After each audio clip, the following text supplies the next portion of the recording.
Beautiful. Great. Well, shall we start? Or we'll wait till our paper agenda's back. Our paper agenda's back. So thank you all for joining us. We'll start in just a minute. So where did you go on vacation? Oh, well, I spent a few days in New Hampshire. Oh, nice. And otherwise, just otherwise here. Do you have family in New Hampshire, or? I have a place that I can use that is on 7 acres and is totally quiet, and it's on a river. And Oh, that sounds it's lovely. free. And Even my dogs lovelier. can come. Nice. So yeah. So I will go there again at the end of August. So I'm pretty excited. But I have a boat and I live in Harpswell. So like basically there's no reason in the world to leave me, as far as I can tell. Unless you're going someplace like really. Yeah. Yeah.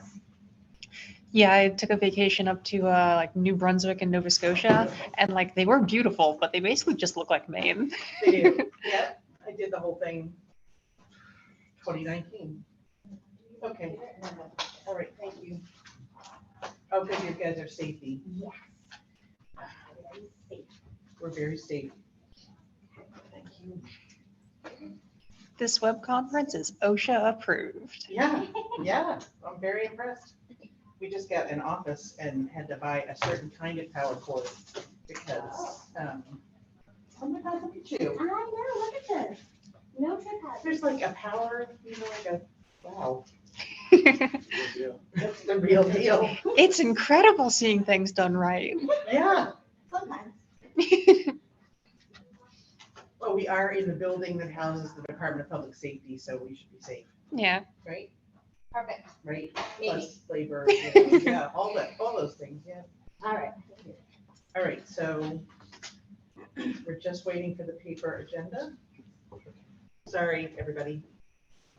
We'll get started in just a minute. Now that we're all safe in this room.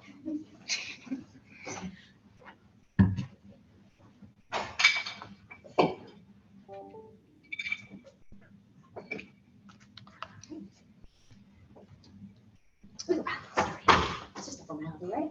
Okay, great. Well then, welcome everyone, and thank you for joining us for the Essential Support Workforce Advisory Committee.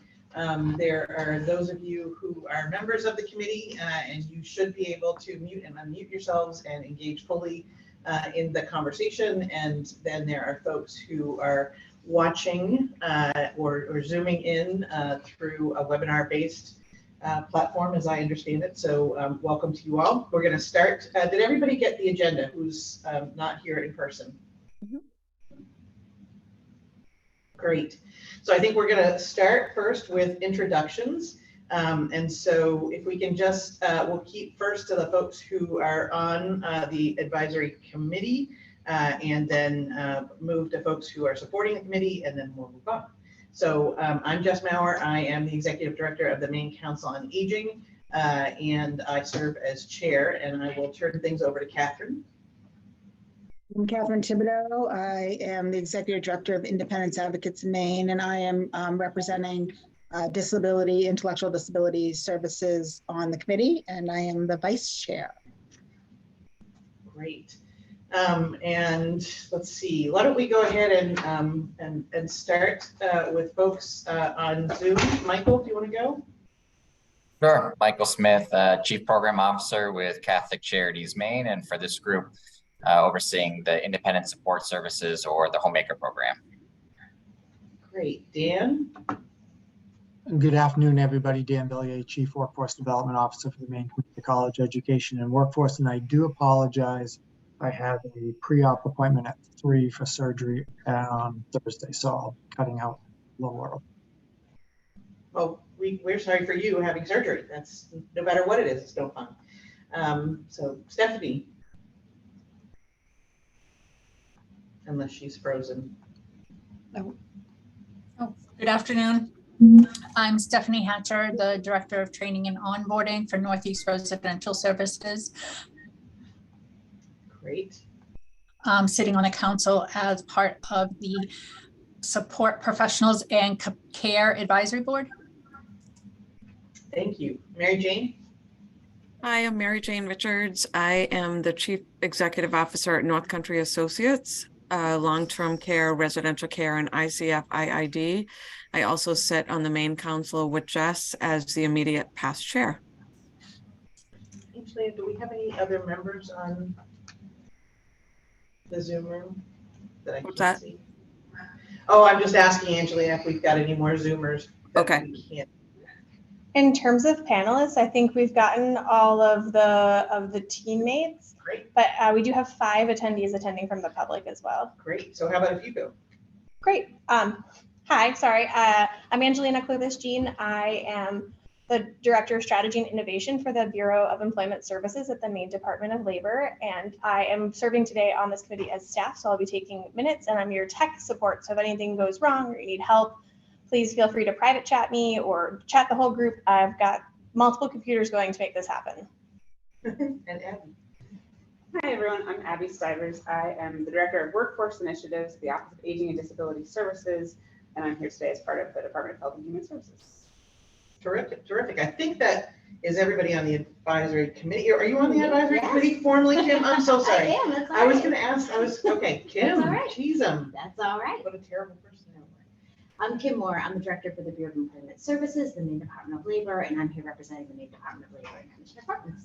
Exactly, we switched. Okay, perfect. I love it. I shouldn't have let her even introduce herself. No, I'm joking. I would love that.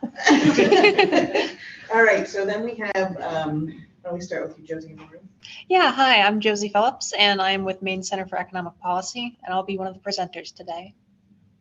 Dylan Murray, hello everybody. I'm the legislative liaison with the department and here as a support staff as well. And I'm Jenna Jones, the Director of Policy and Advocacy with the Maine Council on Aging. Great. So, and can everyone online hear okay? Just a thumbs up, good. They seem like frozen. That must be more frozen. No. We can hear you. Yeah, I can hear you okay. Yep, everything's good. A little delay.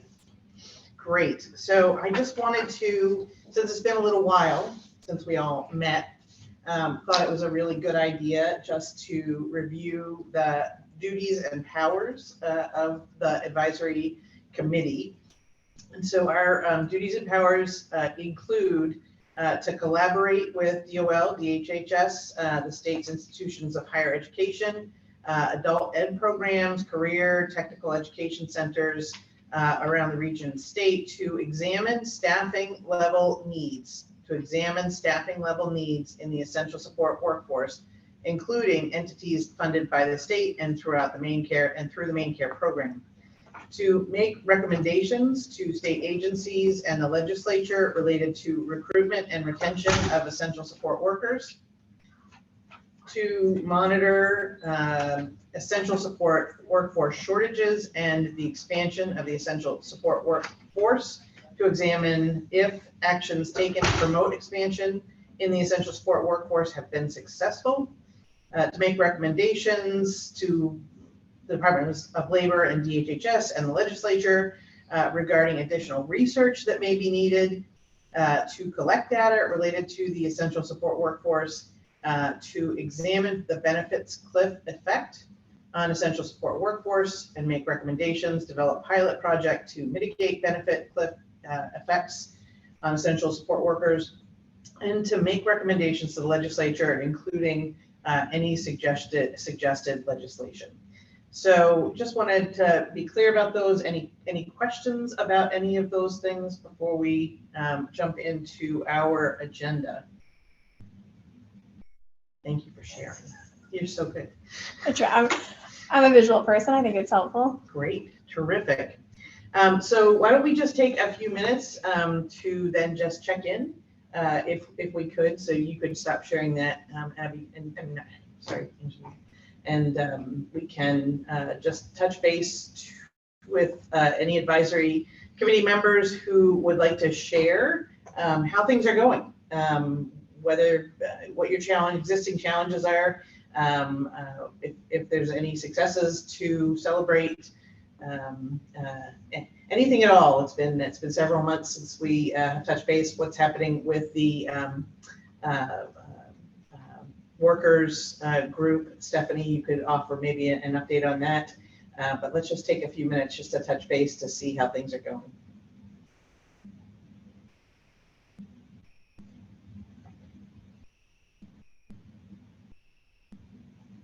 I think I can speak a little bit to the IDD sector. Things remain incredibly challenging. We have, I would say, things maybe like the hemorrhaging has stopped, but there's been nothing to grow. We're not seeing drastic numbers, and we're really struggling to maintain requirements under DHHS as far as staffing ratios related to different programs. We're really feeling the cliff of the Appendix K that's going to be ending, and some of the provisions that are in that have really afforded flexibilities. That started off directly related to COVID, but quickly morphed into what was already, we all know this, I'm going to just say that what we all know, which was already a staffing, emergency that turned into an absolute crisis throughout the pandemic. And so a lot of our, sort of COVID driven or, public health emergency driven flexibilities really been best served now to deal and support us through this staffing crisis. So that's really what we're facing right now. I guess just sort of anecdotally, what I've been seeing lately is a lot of the support and a lot of the,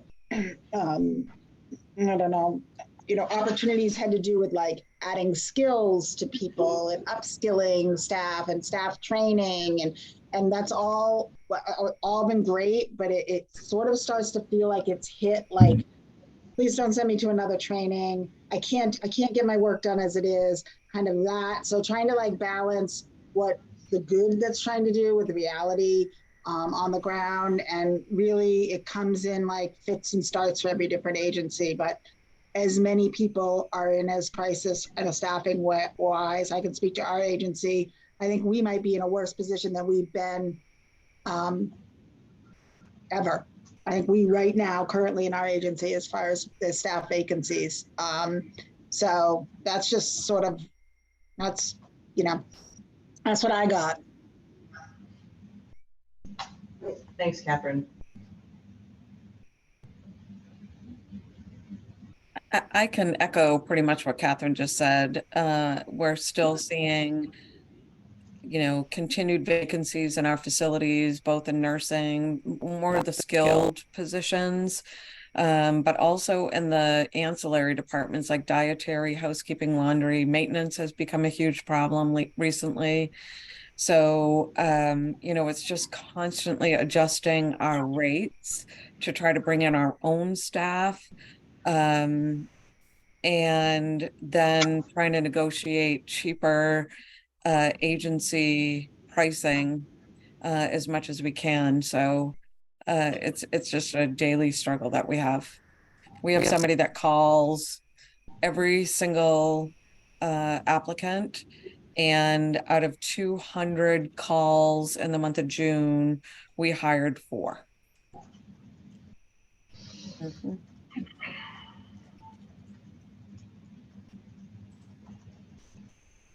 Thank you, Mary Jane. You're welcome. Jump in from Catholic Charities Maine or the Independent Support Services perspective. So yeah, unfortunately our numbers are still at about 65% of the workforce prior to COVID. And like you said, Catherine, we weren't even fully staffed, before that. So it's certainly a difficult situation. I think where we're seeing some real difficulty too is that, with 125% of the direct care workforce is certainly a helpful piece for that, but we're seeing now that wage compression, right? And so now we're losing a lot of the other staff. And so that subsequently affects our ability to hire, retain, and train the direct care workforce. So we've had a lot of fallout from that, unfortunately, as well. So our administrative staff is much, much smaller that are helping to take care of this direct care workforce, which then has, compounding issues where we're having more and more workforce out there that aren't as supervised as closely, and we're having more, potential for errors or boundary issues, or potential risks for staff and for consumers and clients. We've also found too is that as we get staff in, as the years have gone on, we've got more and more people that have waited longer and longer and have been in more dire situations. So either they've been evicted because they can't maintain their homes for that, or when we come in, the upfront piece for our initial workforce is not what we've been sort of selling them for homemaking, right? At this point, they're basically having to do full on dumb guy removal, and it's not something that they're willing and want to entertain. And so then they end up leaving the workforce as well. So that's sort of been another issue that we've been trying to tackle. We've been had a little bit better with 125% in terms of us getting some subs. So that's been great. We've been able to gain a couple of those, but we've unfortunately have not gained one additional staff member through them because there's difficulty with staffing as well. So I have 2 more subs. I've almost, 100% increase in that, but I've served no more people through that yet in the past couple, 6, 7, 8 months because of that. So, sort of a silver lining, but not really in practicality sake just yet, unfortunately. So those are kind of a couple of pieces that we've been working on our end at this point. Just an update from the community college side. We continue to work towards our goal of about 50% of our NZRP funds going towards healthcare training. So that's 50% of $35 million. So it's a wide range of training from CNAs all the way through. We're also working with a number of adult ed partners to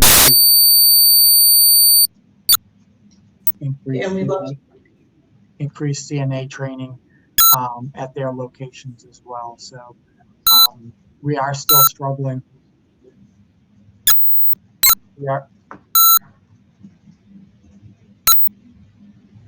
I don't know if that's me or the system.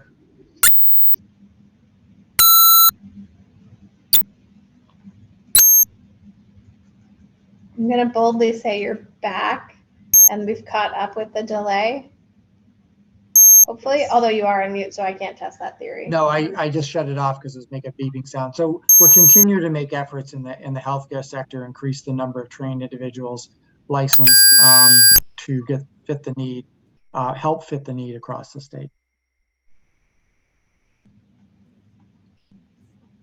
And Dan, can you remind me, in addition to the CNA training, are you also offering training for personal support specialists and folks with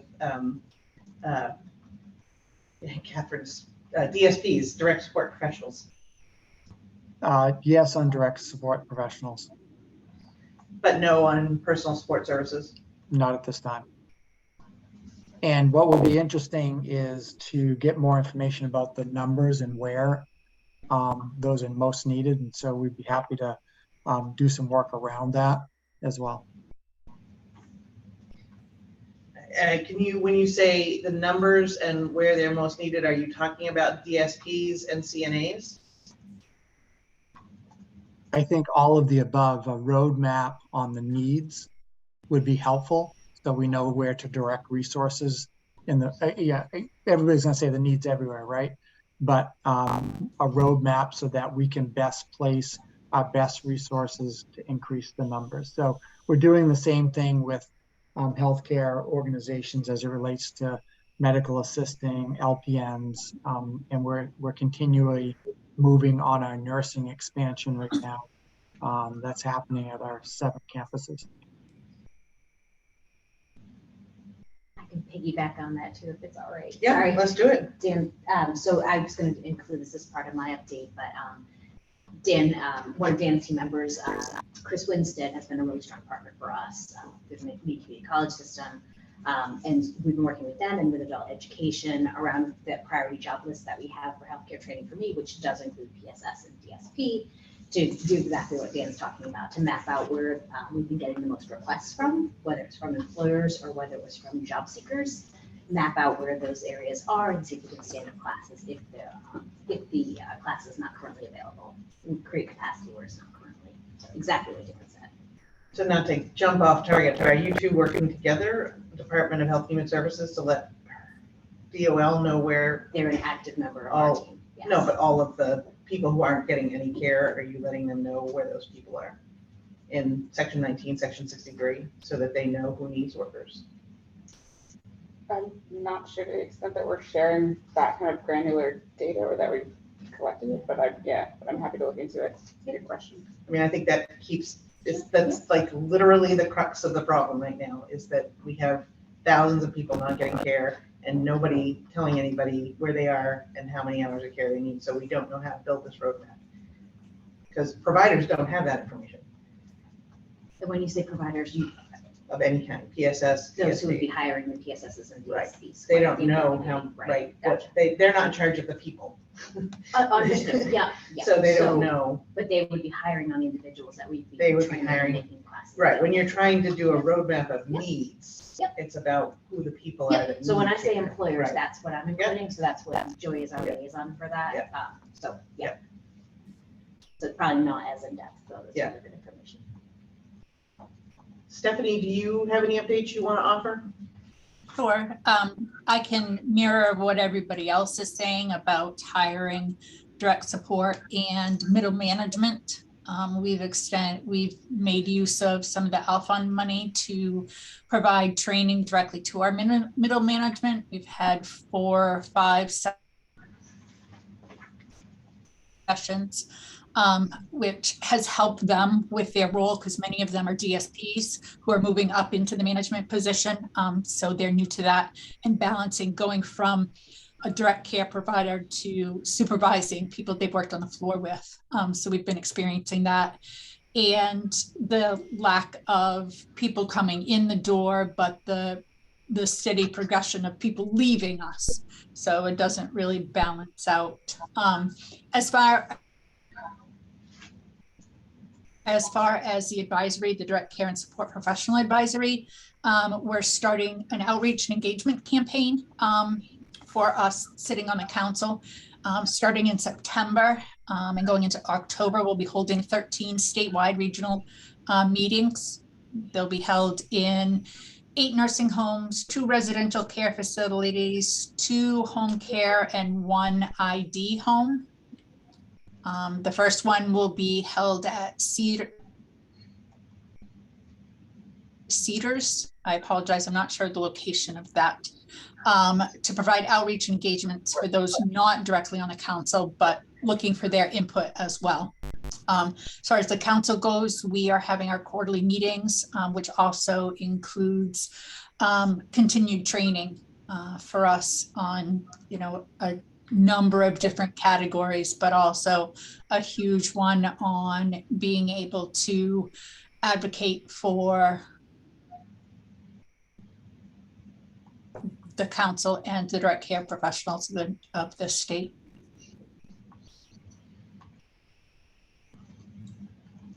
Stephanie, I just have a quick question. You were commenting on Harold Alfond funds through incumbent worker training through our grant. Yep.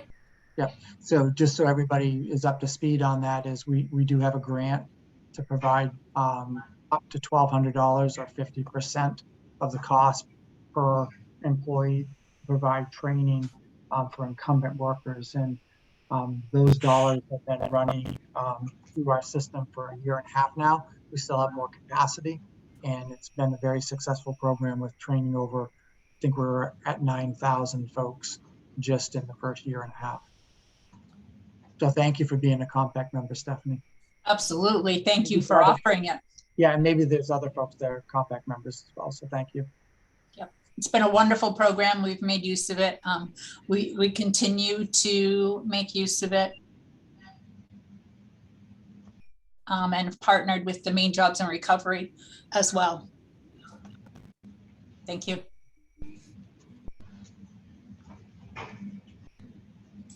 And Abby, do you have updates you wanted to offer beyond?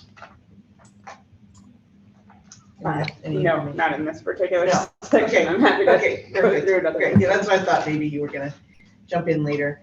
Just for sort of, the record, whatever the record is. There are obviously folks missing, and I just want to say, our behavioral health representative isn't here today, and so we're not getting information from them, but I think that they would pretty much say along the same lines.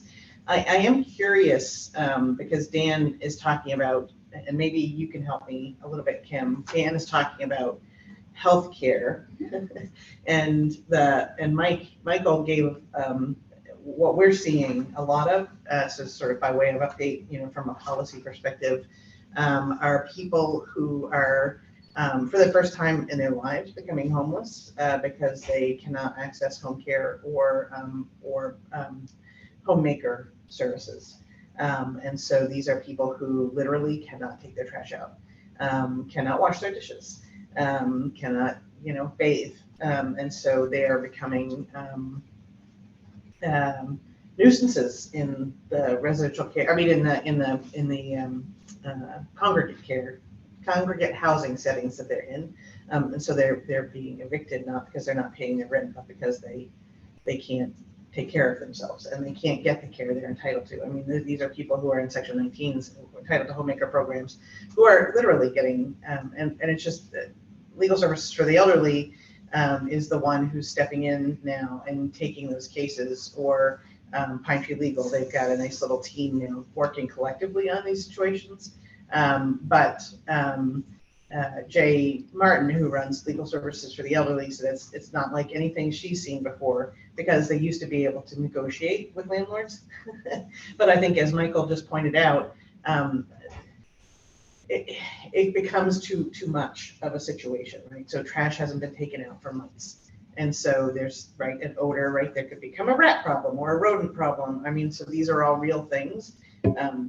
I remember predicting almost a decade ago that it was all going to come down to whether people could get their trash to the transfer station or not, and I think ultimately some level of that is. So it's a long-winded way of saying, like, we've been having this conversation for a long time now about, like, really needing to connect these lower end jobs that are not healthcare to healthcare, because obviously being evicted because you're living in squalor is a bad thing, right? I mean, that is healthcare. It's impacting your health, that you can't get help taking your grocery, taking your garbage out.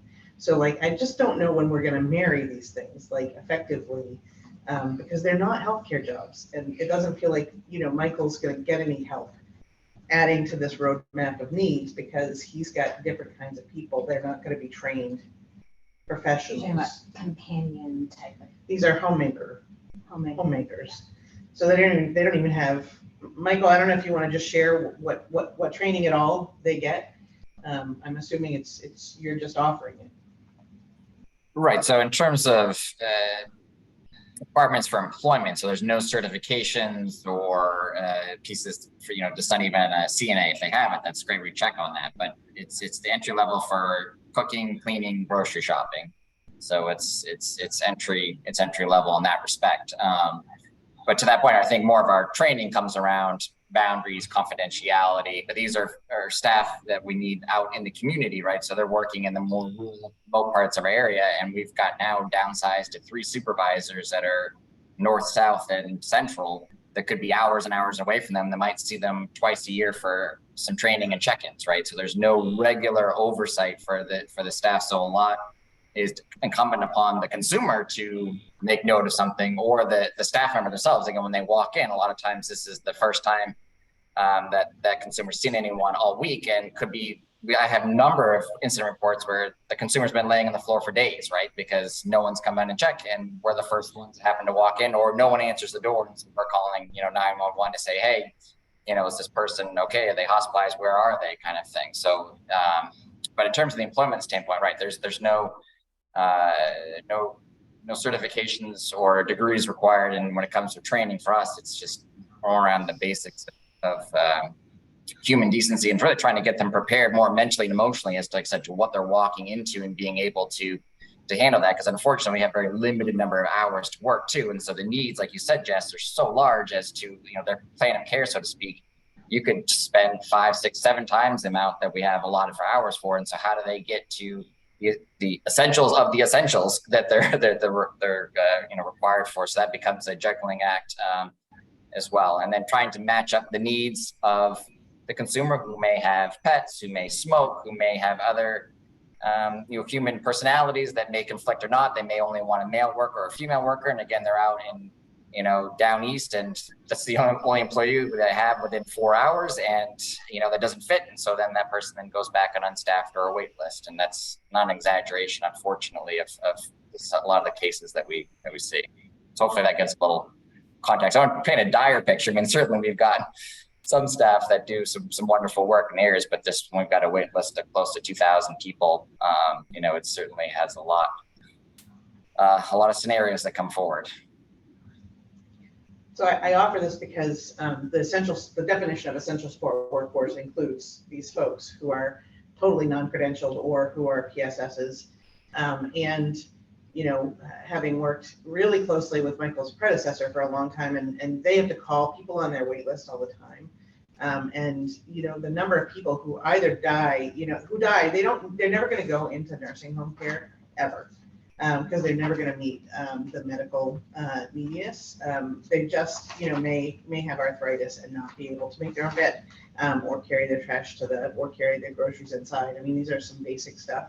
And so they're never going to need nursing home level of care. And so, it's just sort of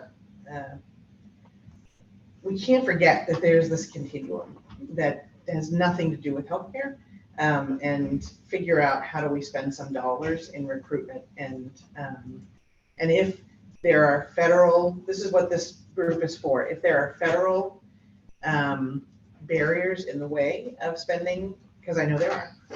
Some, no, but some workforce dollars, right? On some, because it's not, it's not being paid a livable wage, kind of these are federal requirements. I know it's not. My point is that then we may need to think of other things. That's the point of this group, is to say, where are the barriers, so that if nobody's focusing on Michael's workforce or on the PSS workforce in terms of growth, then we need to figure out where we can put some more resources, and that's all. And I would emphasize maybe not requirements, but priorities. Right. So the priorities are, of course, more than paid, what we consider to be quality jobs by the federal definition. Right. Federal definition. Yeah. Right. I know, but we consider a quality job, right, one that keeps somebody alive, and that's quality. And I'll from folks. The human person perspective. Yeah, absolutely. Right. And I mean, Caring for Me campaign, that was very much focused on Right. DSP, PSS, so we did do a significant investment there. Michael, you're at pretty much every one of our job fairs, so your staff are. So if there are other ideas, other strategies that we can take, we'll talk about it later, but healthcare navigators, we have honest conversations with folks about these are challenging jobs, and you take a very, very special person and trying to help individuals understand that this is one of their options. I'm trying to get the lay of the land here, because this is where this is what we're trying as a committee to look at the whole picture, right, of people's needs, whether they're old or, struggling with behavioral health or intellectual disabilities, and like the whole continuum, right? Whether you're just able to live in a community with a little bit of supports, or you need, intensive care at a facility base, that's the whole of this workforce, and that treating them differently, even though they are different, isn't always helpful, because then you pull one group of workers away from another entity, and then an entire group of people become unstable because of that. And so we've been consistently trying to lift all boats at once and figure out, if that's the lowest barrier, right, and it's also the least cost and has great value work, then, how do we make that the first place people go if they're looking for a hands-on job to get experience working with older people out of high school, or right in college, or like, how do we make that here's where you get the experience into these jobs, because they're statewide jobs, they're, I don't know what that is, but how do we build that? Also the flow, right? So not just the roadmap of needs, but also like, how do we get people into this job of caring, and maybe help them get through starting at the very lowest barrier, taking somebody's trash out. I don't know. So, any other updates before we move on? If not, I think we are going to turn to Josie. Josie Phillips of the Maine Center for Economic Policy, who is part of a team that wrote a report called The High Cost of Undervaluing Direct Care Work. She's going to give us the highlights of the findings of this. We'll have some conversations and then have a conversation about recommendations and sort of just, again, going back to this idea of what additional research might we want to do. We have the capacity to do additional research. We'll do 2 more reports like this over the next 2 years. So thinking about what do we need to learn, how do we want to learn that information, how can it be most useful? So just sort of thinking about that while we're listening to information about this research report. Yeah, thank you. I just share a screen like normal, right? Yeah. Okay. And then unfortunately, this computer doesn't have the PowerPoint itself, but it's like the online PowerPoint. So it should work fairly well, but if you need. Yeah, that looks like it's pretty fine. So yeah, as just said, we released earlier this year a report on the high cost of undervaluing direct care work. And my coworker, Arthur Phillips, sends his regrets that he couldn't be here. He had another meeting tied up, but he does send his best. And so we started out with kind of an understanding of the problem. Like we knew going into this, that Maine's direct care workforce is an incredibly fragile state, as I'm sure you all are the experts on this, and that we knew this wasn't just impacting the direct care workforce or the people who receive this care, though. We knew that this was impacting people beyond that, their families, our healthcare system's capacity, our government, and our entire economy. So the question that we set out to find is essentially, what is this costing us? Who are all the different populations that this is costing? And then as best as we can, how can we quantify what these costs are to build a case to bring to the legislature, especially to say, however much this problem might cost to address, not addressing it is inevitably costing us more. And so to go over really quickly, the very, very broad overview of this, we know that our failure to adequately compensate direct care workers costs consumers. It costs them their health if they are unable to receive these services, whether because it is just too expensive for them to afford, but they don't have access to government subsidies, or just they can't afford it, or they have the subsidies available, but there's just not the capacity available. And for those who have to pay out of pocket but can afford it, it costs them their financial security because these services are frequently very, very expensive, and I'll go more into detail in a few slides. And it also costs consumers their ability to receive care in the setting that's most appropriate for them, because if they can't find the best setting for them, they might have to resort to other more expensive measures, or just foregoing the care that they need entirely, which also has ramifications for their health. We also know that this problem is costing their families, because families are the first line of defense whenever people who need this care can't receive it. And having to provide professional level care unexpectedly to a loved one, while we all want to be there for our loved ones, this is a lot to ask, and this can be very taxing on their mental health. And if they have to take time away from their jobs, then this can also cost them lifetime earnings, which then impacts their own ability to save for retirement or their own future direct care needs. So both emotionally as well as financially, this is costing families too. This also, and I think I'm preaching to the choir on this one, is costing the direct care workers and employers. Low reimbursement rates for direct care services inhibit employers' ability to compensate their workers in a way that allows them to attract and retain a quality workforce. And from the workers' perspective, it costs them their ability to provide for themselves as well as their families if they're not being compensated enough. And many workers are not being compensated enough nationally. Nationally, a significant percentage of them are under the poverty line. Many are receiving some sort of social assistance. So it is costing them their ability to make ends meet, basically. And naturally, this is also costing them their mental health, because this can be a very difficult job. As we mentioned, it takes a special type of person to do this, and doing that special kind of job for low compensation can be a drain on people's mental well-being. We also know that this is costing our healthcare system capacity, because people are staying in the hospital for longer than they need to if they cannot be released into the care setting that is most appropriate for them. And those extended stays are costly both to the patients and to the hospitals if the patients can't afford it. And then also it's costing our governments resources that could be used for other purposes.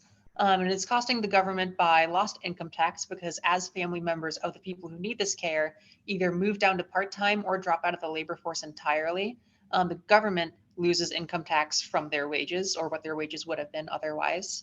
And also because many of these workers are receiving some forms of social assistance, that represents an increased cost from the government perspective. So we know that if we address this problem, it will cost some upfront money, but it will also generate savings from a direct government perspective. And then finally, we know this is costing our entire economy because even caregiving employees who stay at their jobs are suddenly torn between two immense responsibilities, caring for their loved one while also maintaining a full-time job. And that can very understandably lead to less attention being able to be provided to their job and lower productivity while at work. Also, when employees drop down to part-time or drop out of the labor force entirely, that incurs turnover costs to businesses and lost economic output from the entire economy from those missing workers. So that's the very broad overview of who it's costing and what it's costing them. But I want to go a bit more into detail on some of these. So for costs to consumers, when we say it's expensive, it is very expensive depending on the setting that they are receiving the care in or the location where they live. It can frequently cost more than what the average Maine household earns in a year. So while there are subsidies available to consumers for these costs, those subsidies are only available to families with very low incomes and very low assets, so not very much wealth.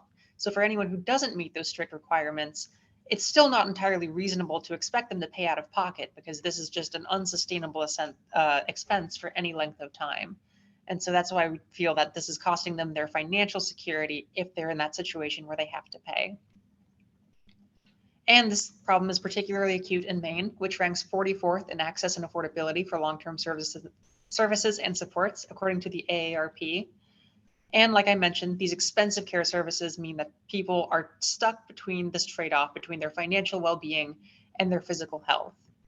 And the direct care workforce shortage also threatens the health of those who can afford care, because we know that it means employers in this industry are forced to staff for safety rather than quality. And while it's good that those safety needs are being met, it would be even better if they could have the types of services and supports that allow them to feel more connected in their community and result in a better care condition. And I'll give you a little bit of time to read that quote on the right because I believe it really does a nice job of summarizing it.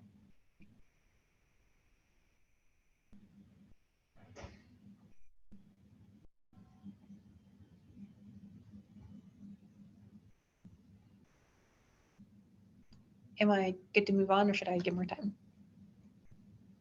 Alrighty. So then for the costs to families, like I said, families are often the first line of defense. And this is not just an isolated incident or one-off thing. 1 in 6 Americans aged 15 years or older report providing care for an elder, and a similar proportion report caring for a loved one with a disability. And that 1 in 6%, or not percentage, but 1 in 6 fraction, if applied to Maine, adds up to the combined population of almost Maine's 5 largest cities. So we're talking about a significant number of adults who are providing this care to their loved ones. And of course, this is also a gender equity issue because a majority of family and professional caregivers are women. So when we talk about the costs to the family members, it's important to understand that these costs are not being equally distributed by gender. So to talk about some of those costs, like I mentioned, this can take a serious emotional toll on caregivers, especially if they were unprepared for this or if they did not receive any sort of training in the course of their career, because this takes a lot. It takes physical strength, it takes a lot of emotional labor and intelligence, as well as specialized knowledge of the healthcare system and how the human body works and our needs to age gracefully and healthily. It also, in some cases, the stress can lead to a breakdown between the caregiver and the care recipient. And that's tragic, but it's understandable because it's a very difficult position that they're being placed in. And in extreme cases, it can even lead to incidents of neglect and abuse. So it's important to understand that if we can address this problem and provide more robust support to the direct care workforce, then we can also increase the health of both the family members as well as the people receiving this care. There's also a direct financial penalty to this. more than 1 in 3 people providing elder care report being unemployed. And I'm focusing on elder care specifically there just because that is where the data was available. I could not find it on people caring for people with intellectual disabilities or behavioral health challenges. And them being unemployed during the duration of providing care, especially if they're mid-career, can have significant ramifications throughout their lifetimes. It not only do they forego wages while they're out of the labor force, but having been out of the labor force for that long decreases the wages they can earn upon returning to the labor force. And as you can see, depressed by almost a third or more than 10,000 per year on average. So this can have serious ramifications both for the family members' immediate financial security, but especially for their ability to save for retirement. So we're essentially pushing this problem towards an even greater magnitude down the line. And I'm going to go through this section relatively quickly because I assume I am preaching to the choir on it. But to go over some of the numbers, we know that turnover within this industry is extremely high. We estimated it to be the cost to all direct care employers to be between $50 and $75 million per year. According to one survey, the Maine Association for Community Service Providers found that 16% of positions across their agencies remain unfilled, and that forces them to rely on large amounts of overtime, which costs more in the short run. And so that overtime is very significant, equivalent to 165 full-time positions as of last December. So we know that this is costing this industry an enormous amount. We also know that it is taking even more from the people who provide this care, the workers themselves. So workers in this industry face a wage penalty compared to employees in other industries with similar backgrounds and levels of education. And we also know that access to job benefits is an issue where they do not have an equal amount of access to, say, healthcare or paid time off as, say, workers in other industries. Nationally, 1 in 7 earn incomes under the poverty line, and nearly half require some form of social assistance just to meet their basic needs. And while this has seen improvement in recent years, in 2021, it was mandated that they must be paid 125% of the minimum wage, but that still only works out to slightly more than what is necessary to meet the basic needs of a single person, much less care for even a modest family. So while we are expecting these workers to care for our loved ones, they are not receiving enough compensation to then take care of their own. And we believe that is just a matter of economic justice. That quote's pretty impactful. Yeah, I think it really summarizes the worker perspective very nicely, that they love this work, they love the people they care for, but they just need a little more to make this work for them. And so, yeah, I thought that was very powerful too. And then to move on to the healthcare system.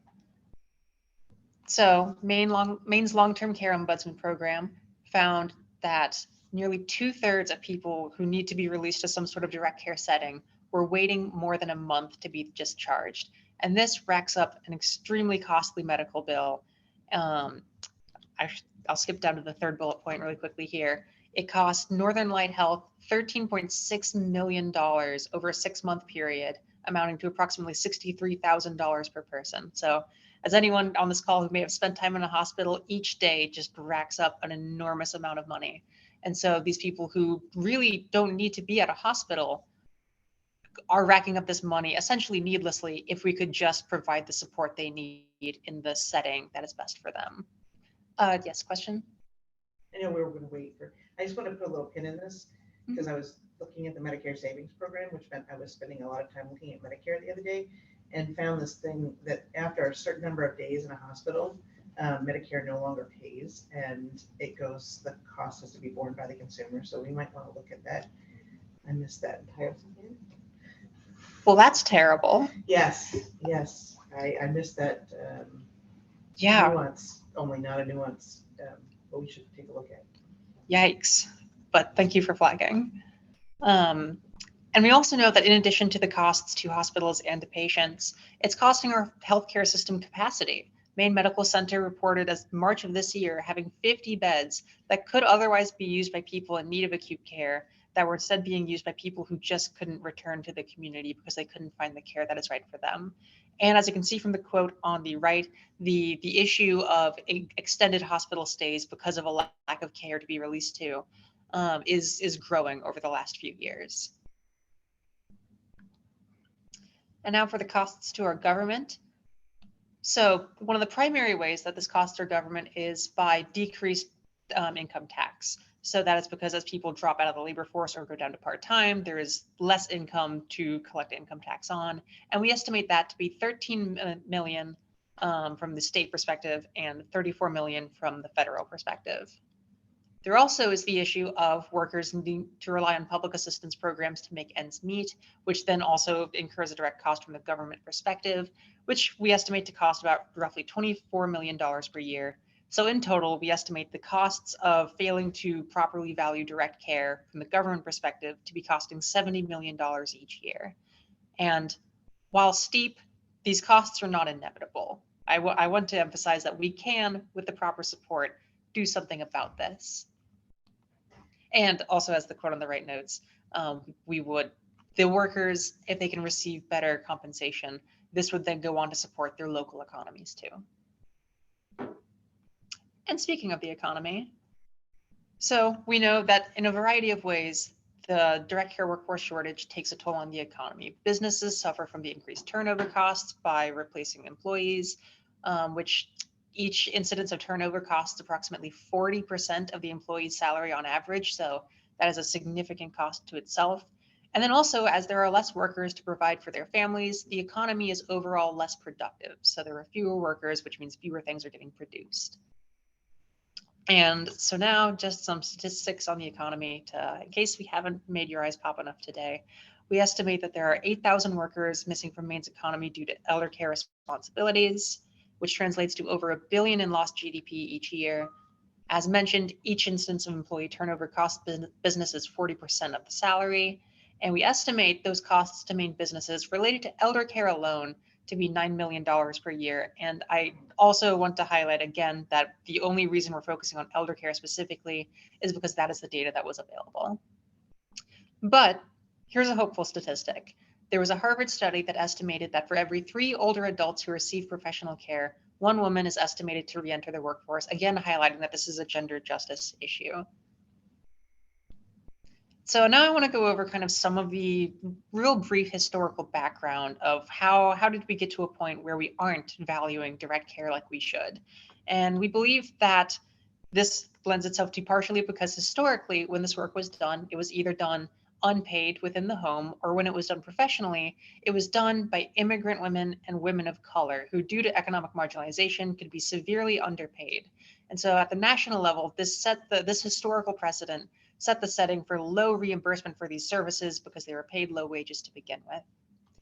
It is also important to remember that the people this care focuses on, older people, people with intellectual disabilities, people with behavioral health challenges, have all been devalued because they're not seen as quote unquote economically productive or useful anymore. And so we believe that combination, the devaluing of the people who work in this industry, who provide this care, and the devaluing of the people who receive this care has led to the current conditions that we see now, essentially allowing it to be almost swept under the rug until we're seeing the situation that we are now, where this crisis simply cannot be ignored any longer. So then that begs the question, how do we get out of here? And we believe that the primary responsibility lies with the government because they naturally control reimbursement rates, which then impacts the ability of direct care employers to compensate their employees. Also, the government has better power to gather data when assessing what is the level of unmet needs across the state and where should we direct resources. So because of those reasons, we believe the primary focus should be on the government. But it's not just the government that can act. The private sector can also act to provide breathing room, to take some of the acute edge off of this crisis. And they can do this by, for instance, providing adult care benefits to their employees, or simply providing greater scheduling flexibility to their employees to allow them to better meet the needs of their loved ones. And then finally, we all have a role to play because we can challenge our ideas of which types of labor and which types of people are valuable. Because like mentioned earlier, we believe that society's perception of what things hold value that has led to the economic valuing or devaluing that we see today. And then questions to answer going forward. We want to know how much unmet demand exists across Maine, how many workers are necessary to meet that demand, how much will workers need to be compensated in order to attract that size of workforce, and what will government reimbursement rates need to look like to make all of that happen? So those were the primary questions that I had in mind going forward, although we would love to hear if there's any questions that are missing from this. What should we look for next whenever we write the next 2 reports? So that's all I had for you. I'd be happy to take any questions. I have a question. I'm interested in how some of these jobs that are part-time are affecting the workforce. Could you repeat that question? I'm sorry. I'm interested in how part-time jobs in this field is affecting the retention of individuals as well. So you mean part-time, like within the direct care workers working part-time? I don't believe that was something that we had studied, but that is a good thing to look into. Jess, are you making a note of that? I am making a note of that. Yeah, and it's, you know, we didn't look into it, but I will say that it's a difficult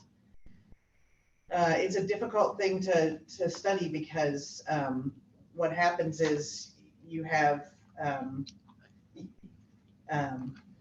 there's been a complete unwillingness to pay for people who don't work. I know that sounds crazy, right? No, we don't pay anybody for somebody who doesn't work.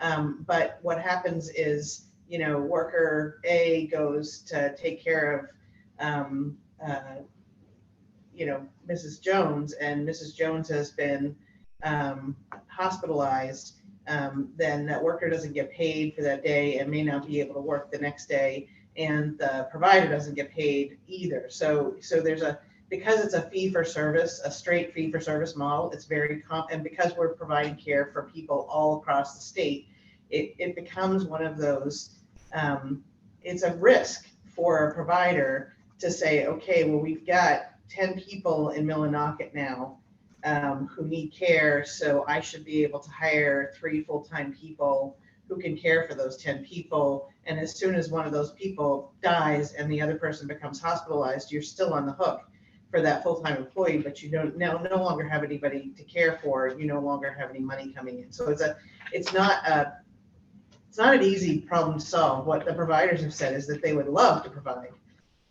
full-time jobs. They would love to have, you know, that's a better thing for everybody. Although some people don't want full-time employment, that's fine.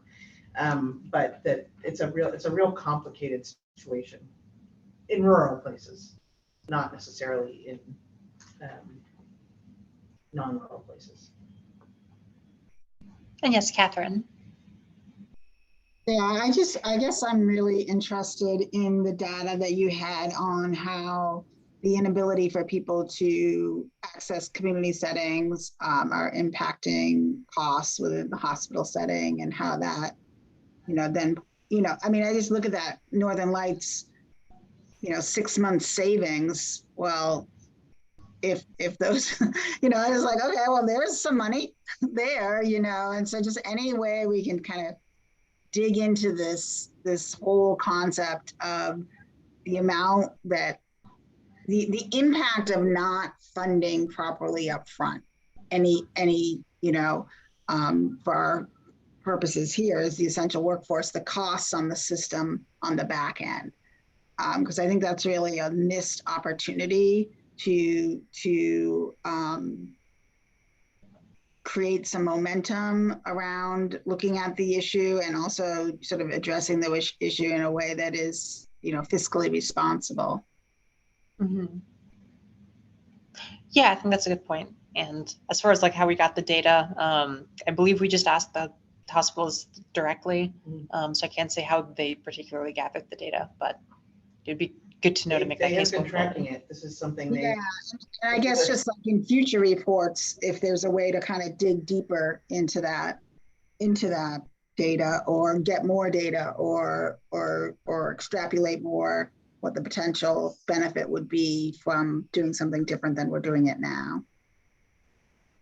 Yeah, that's a good idea. Thank you.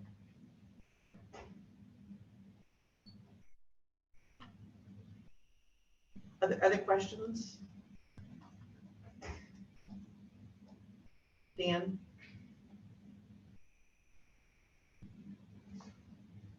is wage inflation in other jobs across our economy. And we are in a historic workforce shortage across the world.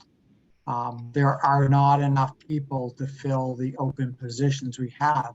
And I think that has a play into this, unfortunately, that causes that downstream effect that we're seeing in all sectors. There are shortages almost every single sector you go in. And then when you add the low wage, the lower reimbursement, it takes a very special person to do this type of job. There are a lot of factors that play into that. Yeah, I agree. And that's something that Jess has been flagging from day one, saying that if they can go make 15 an hour, working at McDonald's, why take this much harder job? So I think that is definitely a significant dynamic at play here.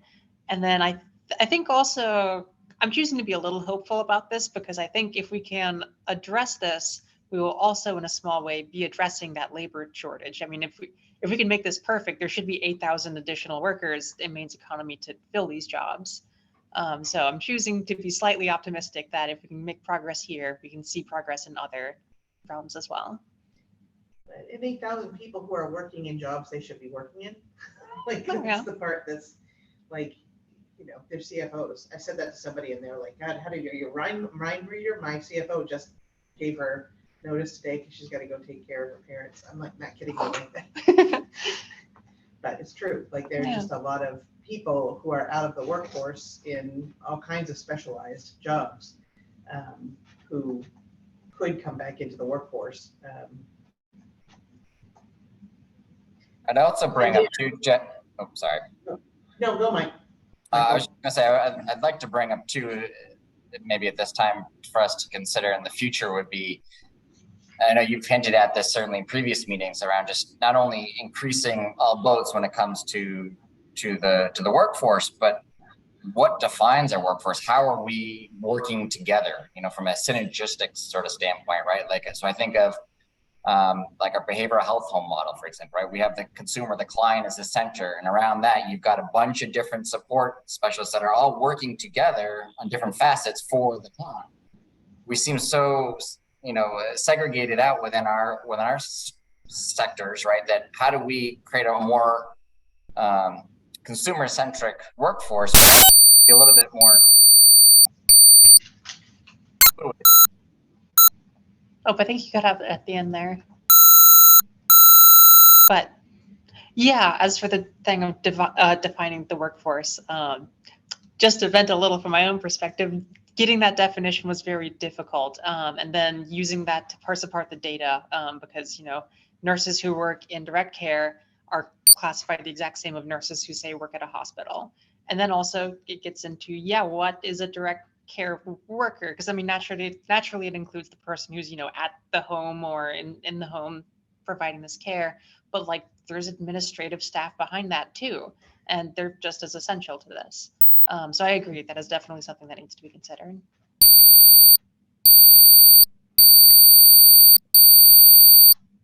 I wonder if we could look also at how do these data points compare to other states? Only anecdotally, there's a gentleman that we're working with in Maine that also has businesses in Texas, and they don't have the staffing issues at that particular company. I'm not saying there's not staffing issues. But at that particular company, they see it so differently in Maine than they do in Texas. So is there a state that's doing it better than Maine, and what can we learn from that?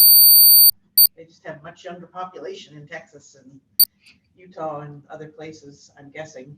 Well, it's also relative though, right? They have more services. So, part of it is our age, the age of our state, but I don't know, maybe there's something we can learn from others. Yeah, that could be an interesting focus for a report, is what are other states doing? Because I know some organizations have done cross-state comparisons, like the AARP has their scorecard on long-term services and supports, which is... PHI does. So PHI did the state-by-state report, So I think that is pretty much the comparison Mhm. to that. I think it is, I mean, we hear wherever we go,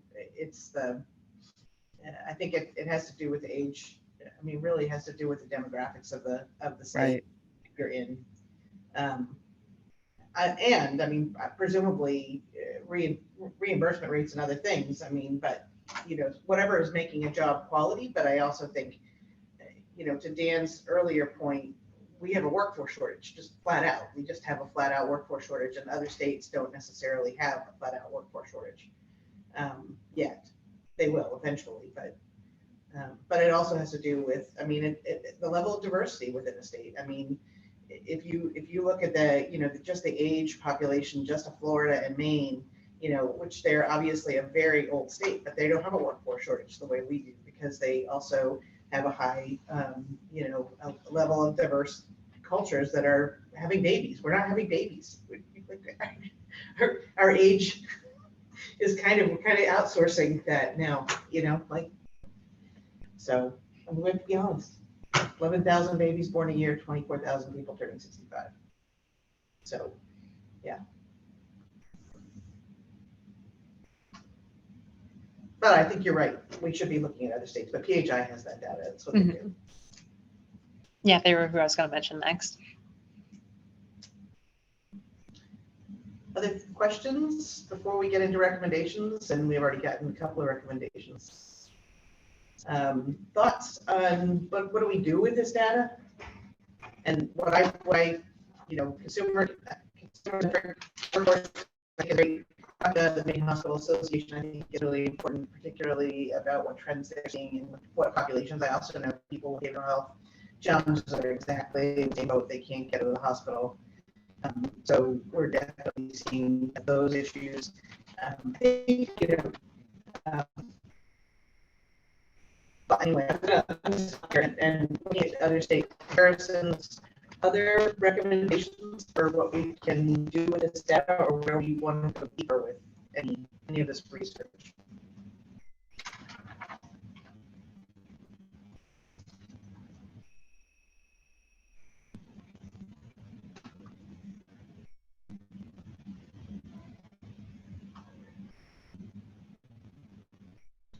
Nope, we knocked it out of the park the first time. I'm trying to formulate it in my head, but and I think maybe this question, but I mean, there are other industries that have low income wages that do structure their jobs a little bit differently. I wonder if there might be an opportunity to look across what we might consider lower wage jobs across sectors, and to kind of tease out like what are the differences. Are they more percentage of full-time workers? Are they more seasonal? Are they what are the characteristics of those jobs? So trying to find low-wage industries that aren't experiencing workforce shortages, you mean? Not even that they're not experiencing workforce shortages. I mean, that would be one of the things that we want to look at, but how are their jobs structured? Are they very, very different from how these jobs are structured? Is there anything to be learned there? Okay.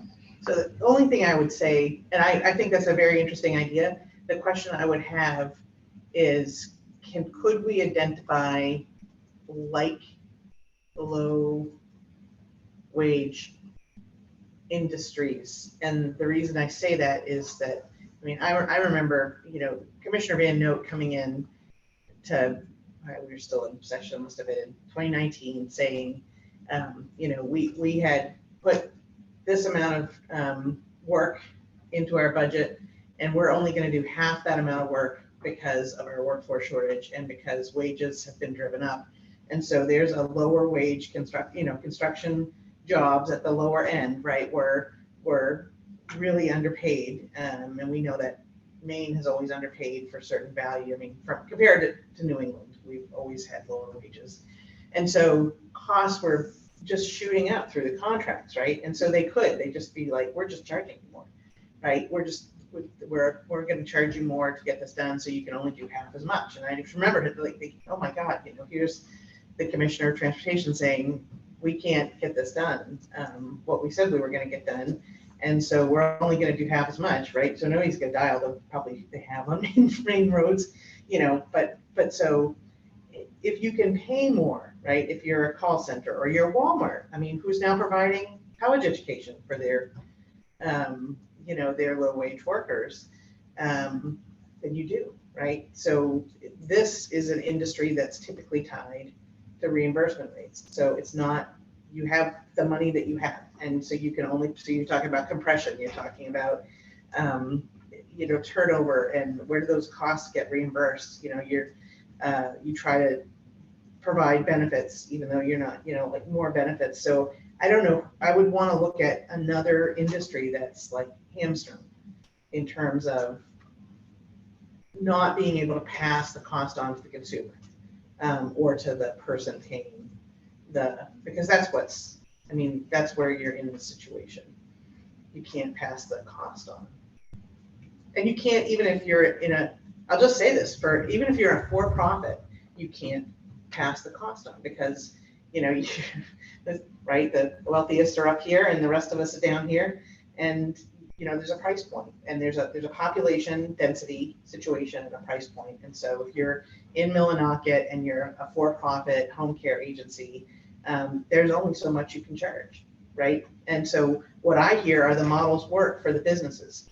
They can hire 5 people. They have 5 people, you know, they have enough people in their area that can pay $35 an hour, if that's what they're charging, to keep those 5 people employed. They can't hire one more person, and the demand is intense, right? So there's a lot of people who aren't getting served because they can't pay $35 an hour, but that business can't start charging $45 an hour because there's fewer people who can pay $45. So even in the for-profit world, this is not an industry where you can push the envelope, and it means just fewer people are getting served every time they increase the reimbursement rates for private pay. So it's a complicated situation. It's an interesting question though, of like how maybe other jobs are structured. Because we did have Mark McInerney's report last time, which walked through like where people are going into different industries, when they're staying in healthcare, when they're changing. And it is for me a missing data point of a qualitative analysis of, you know, interview based, why do you switch jobs? Why are you doing this? Because what we've learned from some of the ethos marketing work, Caring for Me campaign, some of the surveys that we've done is that the meaningful nature of the work is important to folks. And so, you know, to what extent does that actually constitute them staying in a job or not? Is it talk, you know? So I don't know, to connect at least the demographic data that Mark was able to provide last time with real time, what's important about your job, about the structure of it, despite the low wages. It does seem like an interesting data point that's not a part of this so far, but maybe it was done, but it would be a really great time to do it again. I'm going to say it was 2009 or 10 or 11, but the Muskie did a big report. I'm sure I shared it with you. They interviewed 300 direct care workers about why they stayed, why they left, all of those things, everything. It's a great report, but it's old, stated. Yeah, so 2009, 2010, that would have been right after the financial collapse too, just a huge economic, you know, data point for that report. It does sound like it might be a good time to refresh that. And say, what are we doing now? Because this new generation of workers, or the same generations of workers that we've had that have stayed in the field, have different challenges that they are going through. I do have Mark on Zoom. He's here with us off video, but just for thinking about like the agenda in the next section, in case we had questions for Mark, if we're talking about him, just want to say, for those of you who are listening, Mark's with us. Good, that's good. Yeah, and Catherine and I had a long meeting in Jen with him in between, so that we're trying to also dig down about whether there was more data we could get, but it sounds, I mean, he's cautioned us even to like not, because he did that last time too, but then I forgot not to look at data, the certain data year after year, period after period after period, because of some reason that he's down told me 3 times and I can't. But anyway, Catherine, you've had your hand up for a while. Yeah, let's see. I guess just I had a few things and then things grew. So to first, back to the report, I mean, and back to like comparing to other jobs, I mean, is it fair to say that everything, and we talked about this a little earlier, but like everything in the MECEP report, everything, those are all jobs that are funded through rate reimbursements of some type. Is that like main care or Medicare rate reimbursements? Is that, you know, I mean, I think it's like getting, I don't know who that in, and I don't know if they've left, but the individual that was saying comparing to the other, you know, other job markets. I mean, I think that is, what are the driving factors in how people are, how the jobs are structured, how people are paid, is, even though we kind of all know we're bound by reimbursement rates, I wouldn't think that would be what a typical, you know, I don't think that's really understood very well in both, you know, like you were just explaining, Jess, of how like it doesn't matter if you're for profit or nonprofit, you're bound by that, but some way to really dig into the limitations there are in the caring profession, or the caring industry to supporting workers. Like, what are those restrictions, and what does exist in other industries, or what doesn't exist? What are those constraints? And some way to sort of, you know, paint that picture, or to really understand it really well. Because our assumption is, like my assumption is they just drive up prices, make their hours less, do, you know, right? Like if you're in a restaurant, you don't have staff, you just close on Tuesdays. And you kind of see that around, but it's not really, you know, quantified anyway, or outlined, or that I know of, outlined anyway, that's really explains what the difference is and why some industries may be doing better at retaining or managing. And it's not even retaining staff. It's like running a company, right? Like it's not even, you know, like if you are in the service industry, you can adjust the services you provide. And I mean, I guess you can so much in our industry too, but then there's people not receiving services, right? And that gets down to that sort of crux of what we're looking at. So I think it's worthwhile looking at what other industries are doing and how they have things structured and how they go about their decision-making and processing. Add there. Yeah, and to get at the very first part of all of that, I believe in the report we have data on what percentage of this is covered by Medicaid, Medicare, and then private pay. I know it is overwhelmingly Medicaid or Medicare, with I think Medicaid being strongly the biggest funder between the. No, it's Medicare. Yeah, Medicare doesn't cover anything except for anything. Oh, I thought they had a special waiver. No. Medicare, no. Okay, never mind then. It's Medicaid. Sorry about that. Well, wouldn't they cover, like in some instances of like skilled long-term care, or is that not? Like that's only if it's a health-related problem. I mean, so basically they cover, if you go to the hospital and you come into rehab, they cover that. Or home health? No, home health is Medicare? Home health, anything that's health. If it's actual health care, it's reimbursed by Medicare, and everything else is main care. Okay. So most of the vast majority of jobs we're talking about are main care covered or private pay. Also, I really do have to get going. But thank you so much for letting me present to y'all. Thank you. And if y'all have any more questions, my email was in the PowerPoint. I believe. Oh yeah, those two. Taking anything and everything. Is it okay if I share the PowerPoint in the minutes, or would you prefer just to share the executive report in the minutes? No, go for it. Whatever you want to do. Thanks. Alrighty. Oh, there we go. Other recommendations before we move on to data? Well, and if you think of something brilliant, please share. Great. All right, so now we're hoping for some update on data. DHS and DOL. Thank you. We didn't actually discuss it, did we? Mark is actually on. He might be first on the agenda. And I think Mark's getting promoted now. There he is. Angelina, who did you imagine would be first? I imagined many versions of this. So It does say update from DOL and DHHS on available data. I have a slide that I would love for Abby to share, and then to kick it to Kim, and then to kick it back to Abby. But that gets us through 5 and 6 of the thing. Which slide do you want me to share first? Well, I actually have it open on my You have screen. all the slides I have, so. Which one is, who's on first? So I think that there's like a Caring for Me Next Step update. That's kind of a nice piece of update on essential support workforce, 5AI, before we move into 5A2. Yeah, why don't I just go first, because I think I'm shorter, and I sent you the other 2 websites that I would appreciate you pull up, and we can do this Caring for Me Next Steps slide. And then I will go first, and then we'll have Mark, which will be a great order for me because he's a much heavier hitter. On the update from DHHS, I wanted to make sure that I went through sort of what my role is at DHHS and what I can do to make sure that I'm bringing to this committee the best information possible.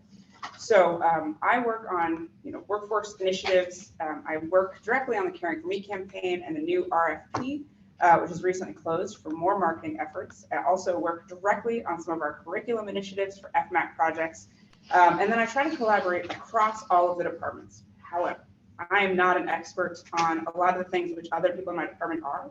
So as we're forming agendas, if we could have a little bit more time, I would love to pull in some of the other folks that work directly on our aging services, have more information on nursing homes, IDD brain injury services, not to mention talk with OBH and DLC on any issues that the committee wants to know about, because I'm not an expert on them, but I will absolutely do any and all legwork to make sure that our questions are going to the right people within DHHS for some of our future initiatives. A great example of this that I wanted to highlight is Michael was talking about the difficulties that we have discharging folks from hospital settings into any and all care settings. And I know that there are projects going on, hospital to home initiatives within the CDC and within ODES, which are pilot projects, which we're working with the Hospital Association to try and figure out recommendations plan.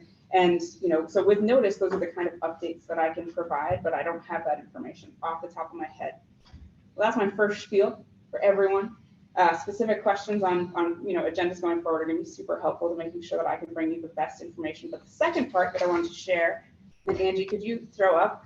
Hold on, we're making magic with tech here, is that all of the FMAP projects, the 9817 projects, are actually listed on the Office of Aging and Disability Services, the ODES websites, and each one has a little PDF that are updated. I believe it's twice a year.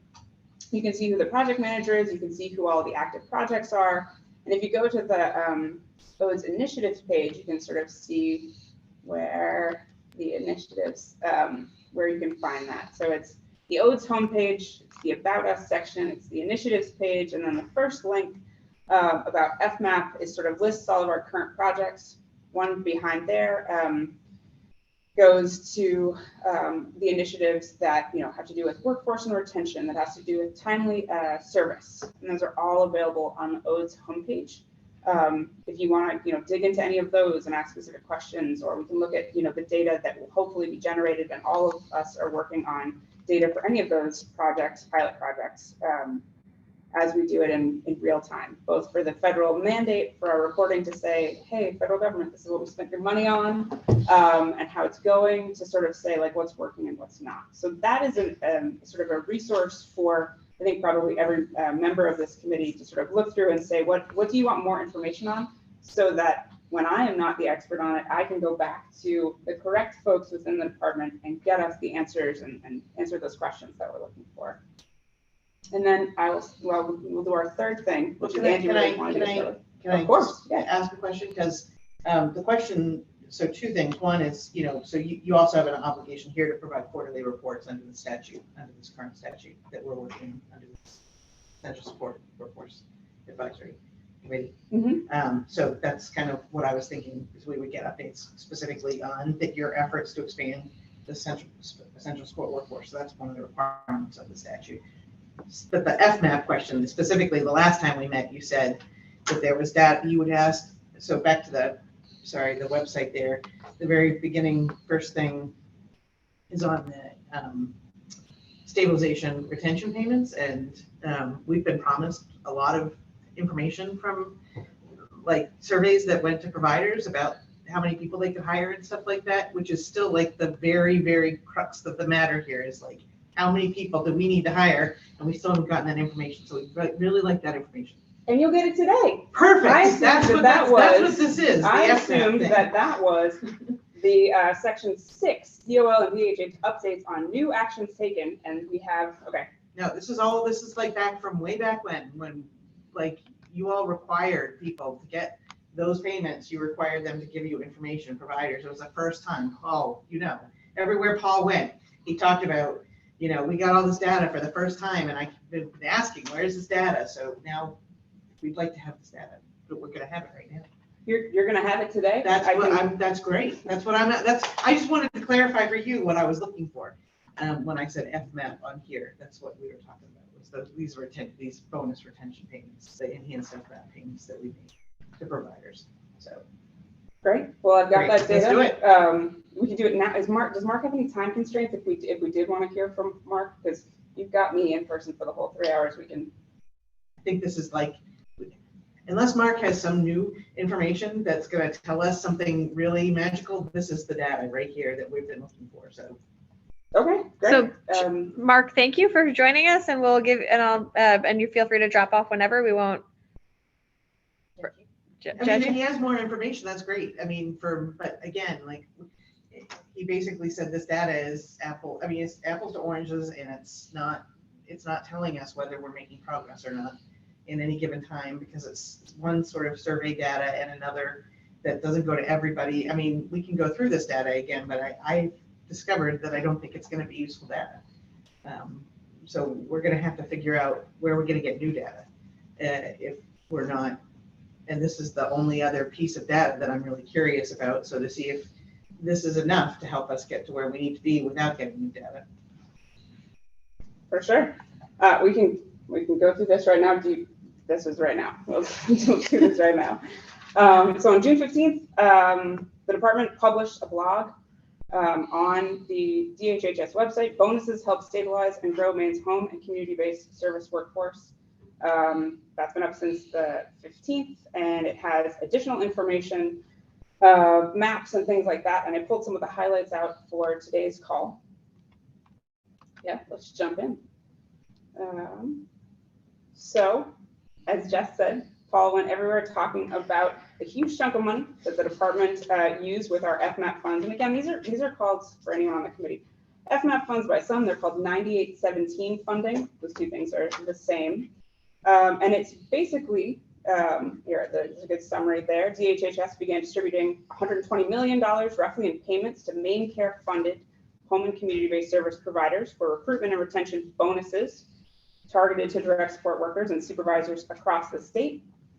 That was federal money as part of the HCBS improvement plan, which anyone can read online, what's, those initial things, and then those little FMAP summaries are how they were going. There is a PDF of this one as well.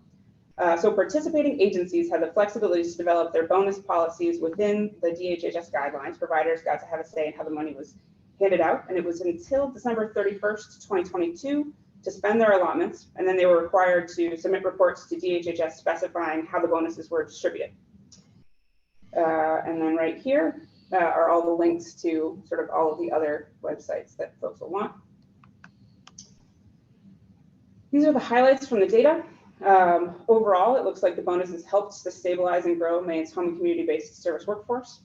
More than 24,000 DSWs and DSW supervisors in every Maine county received bonuses, and it didn't make it into this highlights cut, but there is a really nice map showing which counties got what in terms of those bonus numbers. The average bonus amount, the dollar figure, was $3,429 in bonuses over the reporting period. Wages rose across the DSW service population, and the workforce grew, and agencies retained nearly 82% of their home and community-based services staff. Thank you. That's very good. So when it comes to whether or not we can see if the information shows that the bonuses helps to stabilize and grow Maine's HCBS workforce. We have the period in February or March of 2022, which lays out sort of what those initial guidelines were. And then in June of 23, we've compiled so far the data from a sample of 293 agency reports, which is just over 80% of participating agencies. The department will keep working on a full accounting of all of the money. However, we're looking at some of the data issues within the reports and we're cleaning those up. This is the population of data that we really felt strong in presenting at this point, over 80%, not bad. The data reported by the agencies suggest that recruitment and retention bonuses help to stabilize the workforce during the COVID-19 pandemic. The agency reported data also indicated that the average hourly wage for home and community-based services between July 1st of 2021 and December 21st, 2022 rose while the initiative was in effect. Next one, we can get into actual real numbers. This is a really exciting time for the department because I don't know that we've ever had such specificity in data on workers. This report is also a really great opportunity, and I'm sure Angela will help me, but I look forward to writing down all of the additional questions that you have for this report and how we can try and answer those questions through future data analysis. But average hours worked by the populations served and the number of employees are broken down within the data. The bonus amounts did change by population served, depending on, again, how many hours they worked and things like that. So for workers serving those with aging and physical disabilities, the average bonus was about $1,600. Largest was for workers who support mental health and substance abuse challenges. They got the highest bonus, average at around $4,000.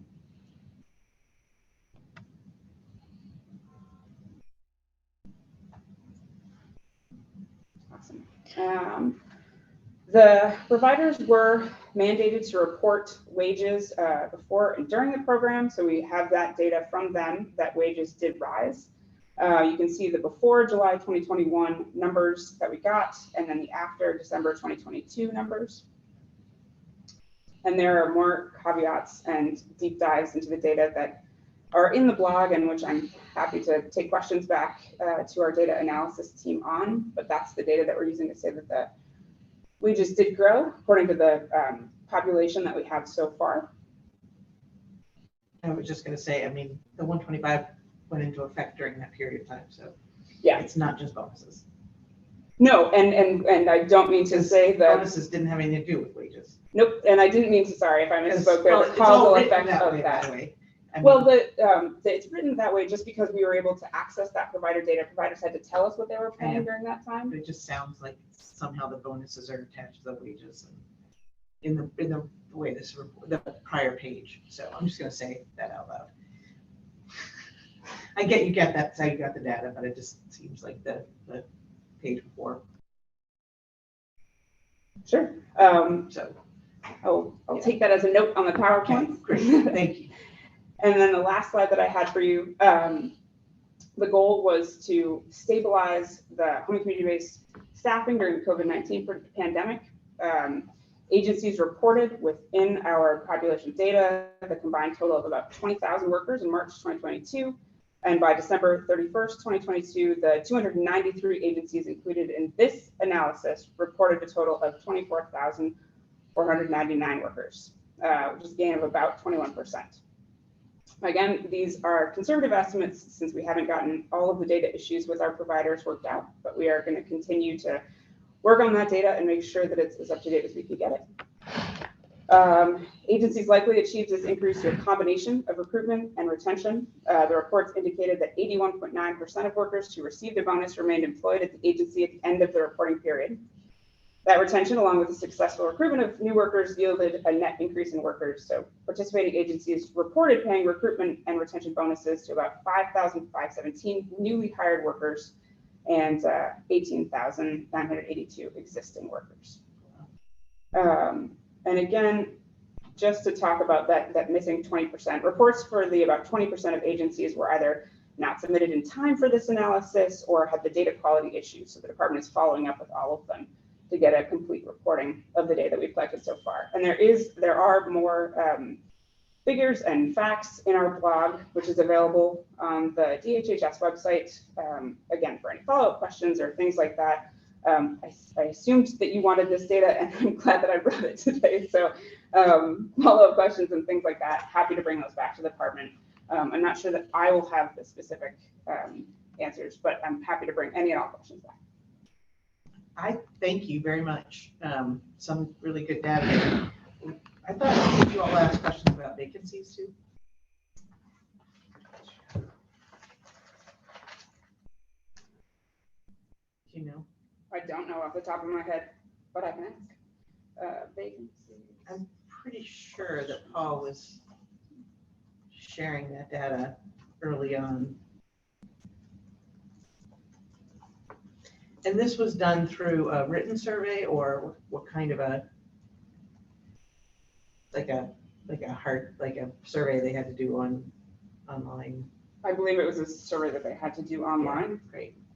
So it could be replicated if.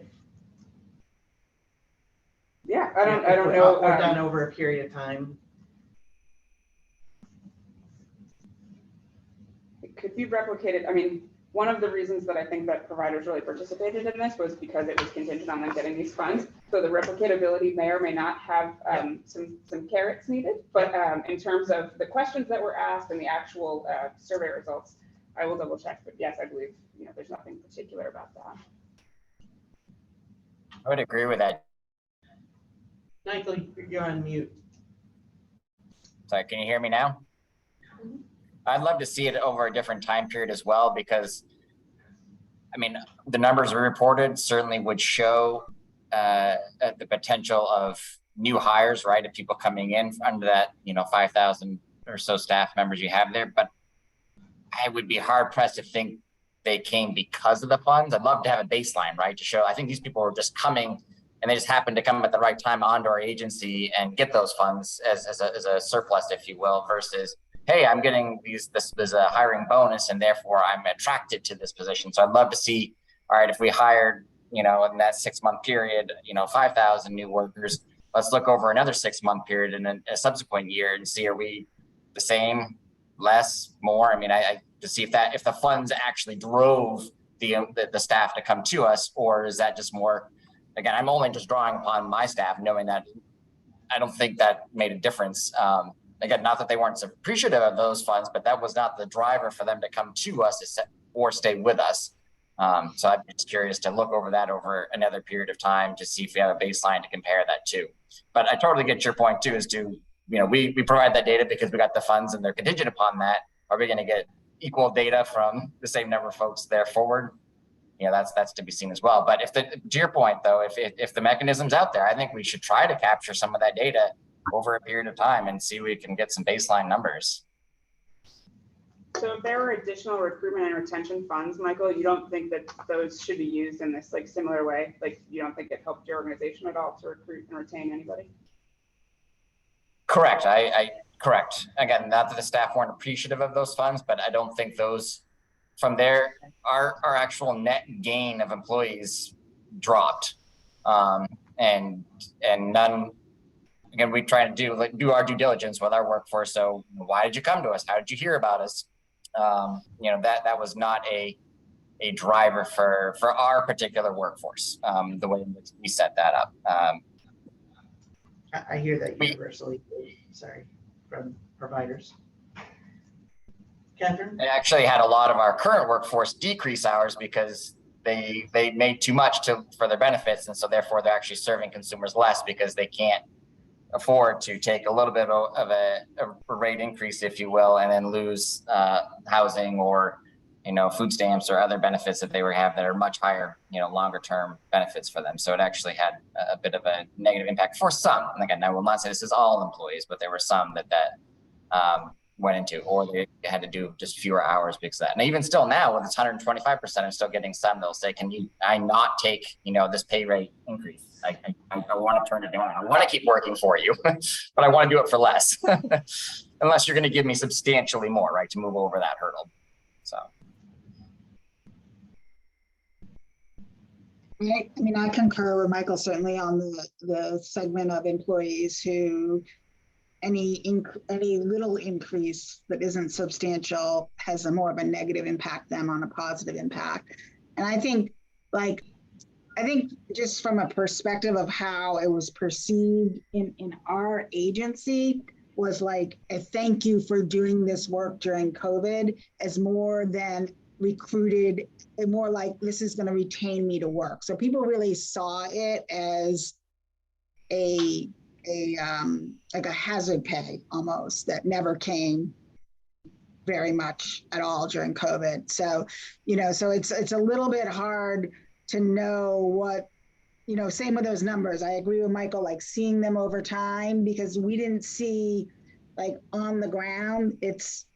Well, like I said, for our agency, it's worse now than ever, but it didn't seem like there was like this big bump from it, but it was very much appreciated. And I felt very long overdue. So I wouldn't want the message to be like that wasn't what our employees deserved, because I could go on for days about the whole thing, about COVID and impact on the workforce and the, thousands and thousands of people that kept working when everybody else closed and went home, and there was nothing for them for years and years and years. So, there's a big thunderstorm here. So, but, so just, I don't know if it's like a repetitive solution, because I don't think it really addressed that problem, but it was much appreciated.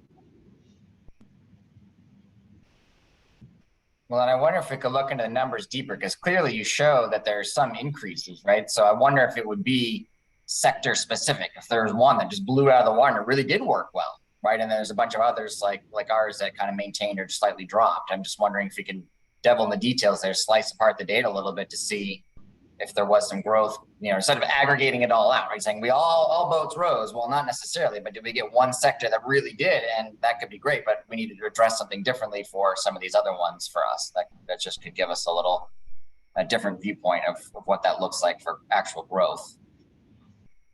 Well, and neither Betsy nor Tom are here, but they have both said that the number of people served it's gotten bigger. So if we're adding more people, they're not going to home care, I guess, and they're the ones who aren't here right now. So, but I've also heard consistently that that it wasn't that's it, much along the lines of Catherine said. Very much appreciated, but not something that would keep people there that weren't going to stay there or bring people in.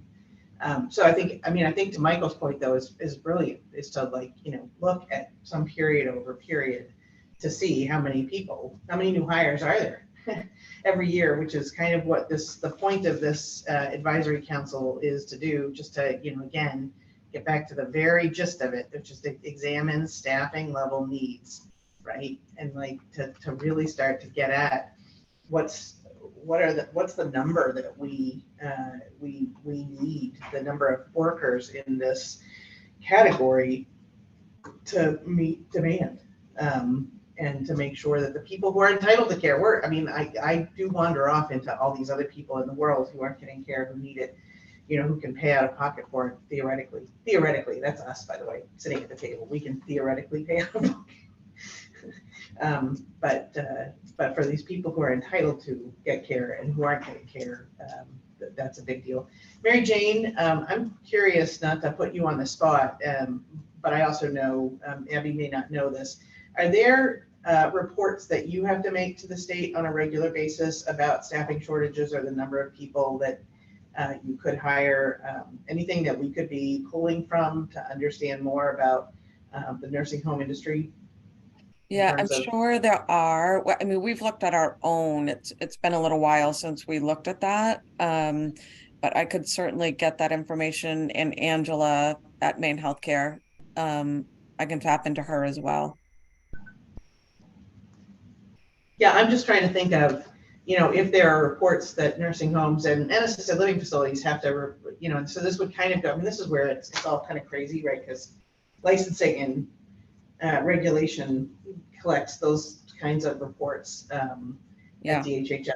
So they wouldn't necessarily be known to other parts. So trying to figure out, you know, where might there be data that's already being collected or reports that already have to be, and Michael, this, you know, kind of goes to you and Catherine too, like, are there reports that, we'll ask Lori Belden and our home care folks too, like, are there reports that providers already have to file that if we added 3 questions to, that we're not like burdensome?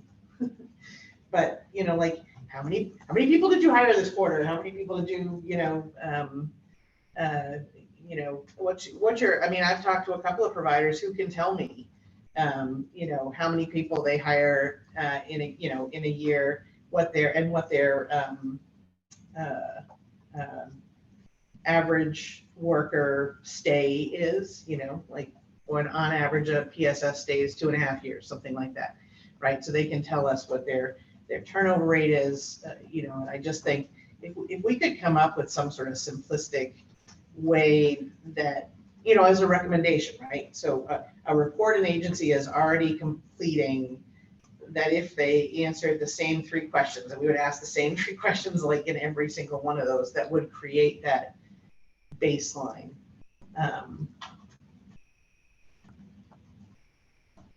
Might work to get the data we need.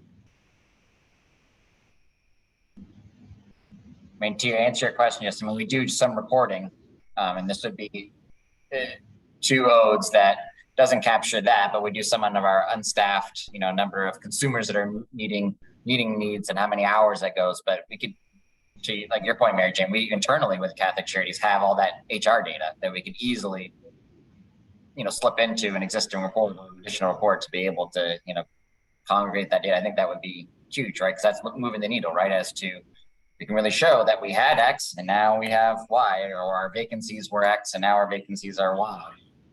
Otherwise, just sort of anecdotally grasping and saying, hey, we hired 5,000 more people, but is that really the number we're after, right? So I think that'd be great if we could capture that unilaterally, right? I mean, make that something that we get across all sectors. Because I got to imagine most all of us are collecting it anyway, right? So it's just a matter of conglomerating it. Yeah. I would just add on to that, this, just to ditto that, this is the #1 issue that we as, service providers contend with. It is our, I think it's safe to say that, this is what we struggle with day in and day out. I think, maybe not every single agency and every single provider, but I think that if there was some simple way to collect data on a quarterly basis that was 3 to 5 questions that worked across, I would be hard pressed to think providers would not be willing to do that, because many of us are providing data to our trade associations, to this and that, and they're trying to compile it, but it's not across the sector. It's, across, the essential support worker, totality of different types of service provision, so maybe I'm Pollyanna-ish and maybe people won't do it without a carrot or a stick, but I would do it without a carrot or a stick. And like Michael and Mary Jane said, I don't think it's hard. I mean, for most providers, you have an HR software that you can just, that it spits out the abysmal data that you get whenever you look at it. So I think it might be a good idea. Angelina, or Kim, I don't know. One or both of you, is Angelina, because I think you're staffing, right, this committee. Is this something you would have time to pull together, like a small work group for a couple of meetings to like drill down on which providers file what reports and would be able to, make a real recommendation to the department to say, across all these reports, we recommend you add these 3 sentences, these 3 questions to start, maintaining this data. Is that something you'd be able to help us with? I'm gonna look at you to answer it, even though I think we're like channeling the same messages to each other. Okay, Well, cool. we're not gonna be certain, we're not the content expert, but of course we can help to Oh, yeah. coordinate those. Yeah. Absolutely. I'm Yeah, not that'd be part either, of the staff. so, but we have to bring some people together outside of the people even in. And would you want to do, I guess, just for my own clarity of logistics, that work group, I can think of people at DHHS like Robert Carr that I would want to bring into it who would be able to answer some of these questions. Do you want that work group to come to the next advisory meeting, or do you want a meeting between meetings? No, I'd like a meeting between meetings so that we can really kind of start drilling down, because I think it'll be messy, because even like within behavioral health, right, and I'm not a behavioral health person, there are multiple types of providers who employ, and so I think, looking at this is a huge number of, when you look at the definition of an essential support worker, but like then trying to figure out like who needs to be sitting at the table, what kind of provider, so that we can understand who's filing what kinds of reports, where do they go to, right? So I think it's more of a provider meeting to start with, which is like, what do you already fill out? And where does it go to? If we might be able to get a quicker answer if we ask the HHS folks, like, what reports do you require to be received? Get a list of that, then pull people Sure, together. yeah, I think that'd be fine, sure. As long as we're making sure we cover all of the categories of workers. Yep. That we're talking about, Yep, yes, as long as- sure. So what are we can, We'll we'll come up with a work Look, plan, we'll Angelina's propose like- it to the chairs. Yeah, that's and we'll great, say, here's perfect. what we think, Yeah, beginning steps, then that will inform a meeting. yeah, because I think that will really help us, this getting to the baseline piece is really, I mean, we appreciate every last thing anybody is doing. Nobody is saying anybody's not doing anything right. It's just, like the commissioner asked when we met with her around support was, what do you want us to do about it? It's like, I hope you had the answer. I don't know. Like, we're all trying to figure out, but we kind of need a baseline of data, like to understand how many workers are there, how many workers do we need, and whether anything we're doing is making any progress. Because otherwise, we're just doing stuff for doing stuff's purpose. I wonder too, as part of the conversation, and this is not my world, so I'm just Yeah. tossing this out there. Pretty sure I know, that the need is also increasing. So even if we were to just like, okay, today, Michael says, if I had 112 direct care workers, I would be able to address the need. We know that's probably gonna go up and up. So I wonder if there's a way to also capture like, what is the current need at that same time? So we're setting Right. this number of hours of care that are needed Right. for this many people, Right. this many people is needed. So then when we do it again, Right. we can do a comparison. So this goes back to, and I can only answer for Michael and for elder care, right? Because we know, although it's not even the same once we get to Mary Jane's group, right? But so we have section 19 and section 63, which are our home and community-based services. There are reports that do tell us how many people aren't getting served, whether they're partially served. And we know what the hours are, but the hours don't get reported, but we could look at, and again, it's not an hour, this is not a simple math thing.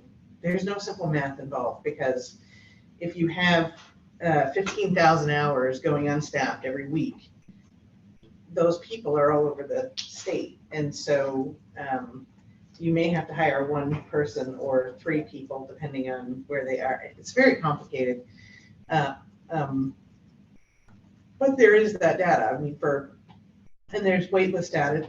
Michael knows how many people are staffed, unstaffed, and how many people are waiting. And the wait list is also something that has to be considered. And there's wait lists involved in your work, Catherine, right? Yes. Yeah, and then the wait lists, the question I have, although, because like section 63 is a state-funded program, and when they have wait lists, there's a difference between a wait list and an unstaffed person. So in section 63, if we end up with a wait list, it's just because we didn't appropriate enough money to serve people. And so that the demand is higher than the money that's been allocated. But within section 63, there are a ton of people who aren't getting services. So they're already in the program, they're supposed to be getting services, they're not getting services. So there are ways we could be looking at those pieces as well. I don't think the demand shouldn't increase in any sort of way than it has been right now. Like, it's not like a magical, like the same number of, it's a slow burn, right? And it's not gonna theoretically get any different for a long time because the millennials are getting older too. So, I mean, it's like a 20-year journey through this big bubble of people who are gonna be at some point, but it's still, I mean, the numbers are the same. 1 in 4 people are gonna need care. So we know what the like sort of steady increase will look like just based on, and Muskie might be able to help with some sort of formula with that.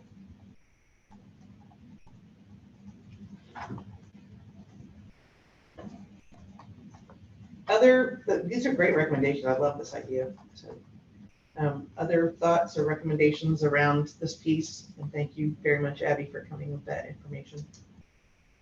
Yeah. So the next piece I just want to try to stay on target is any updates from DHS or DOL on new actions taken to promote the workforce or support retention of workers. Cue Abby's slide. I think I did my update backwards for this agenda.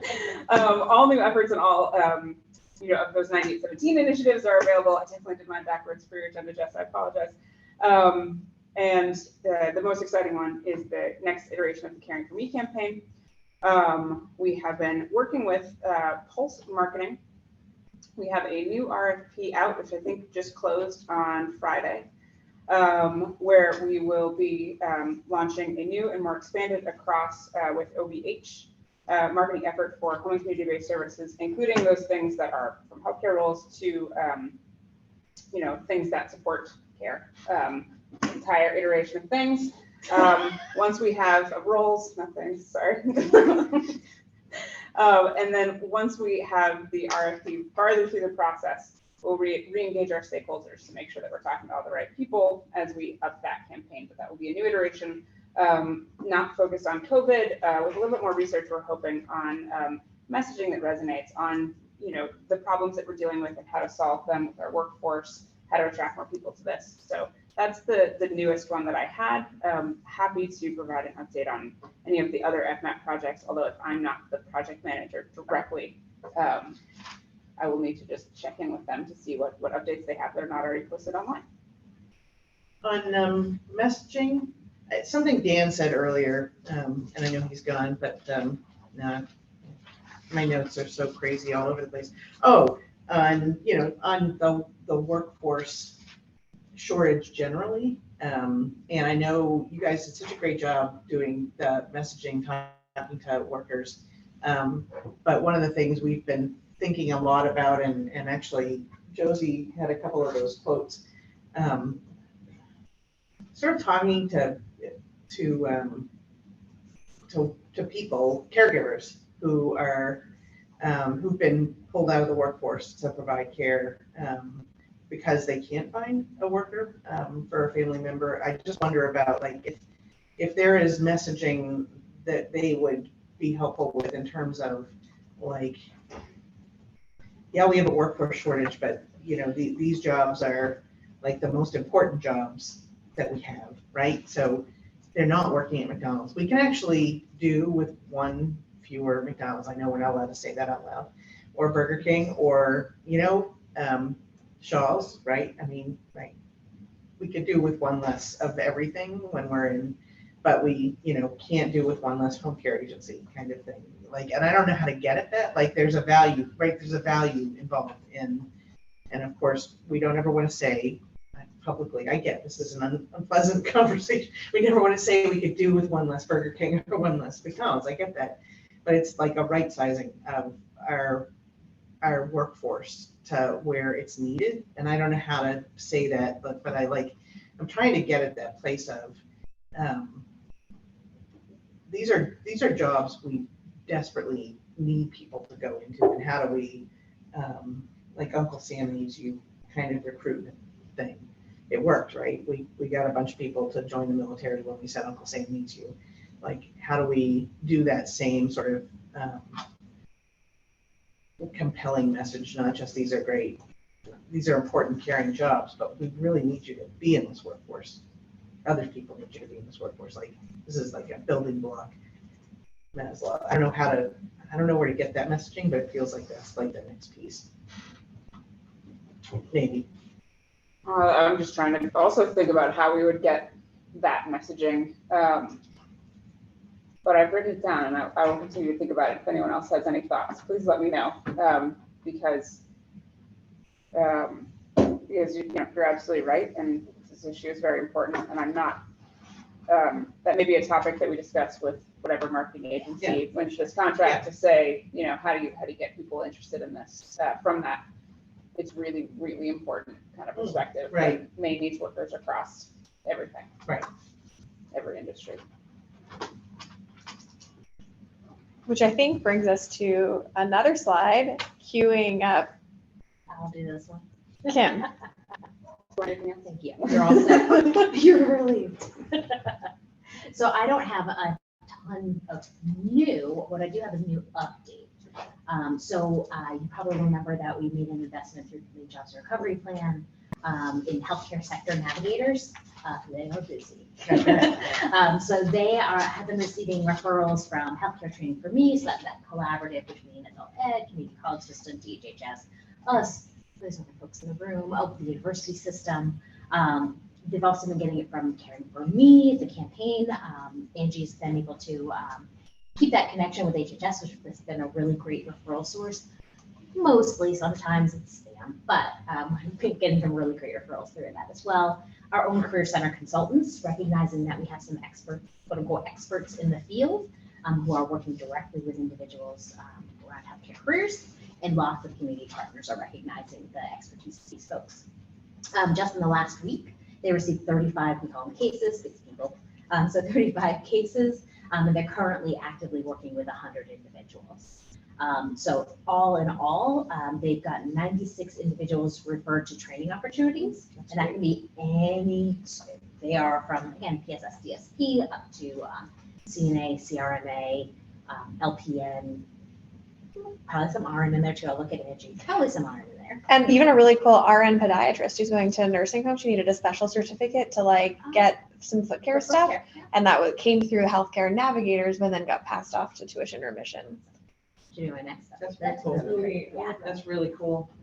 And are Michael's folks included in that? I'm just curious. For the healthcare navigators? Yeah, or those jobs on.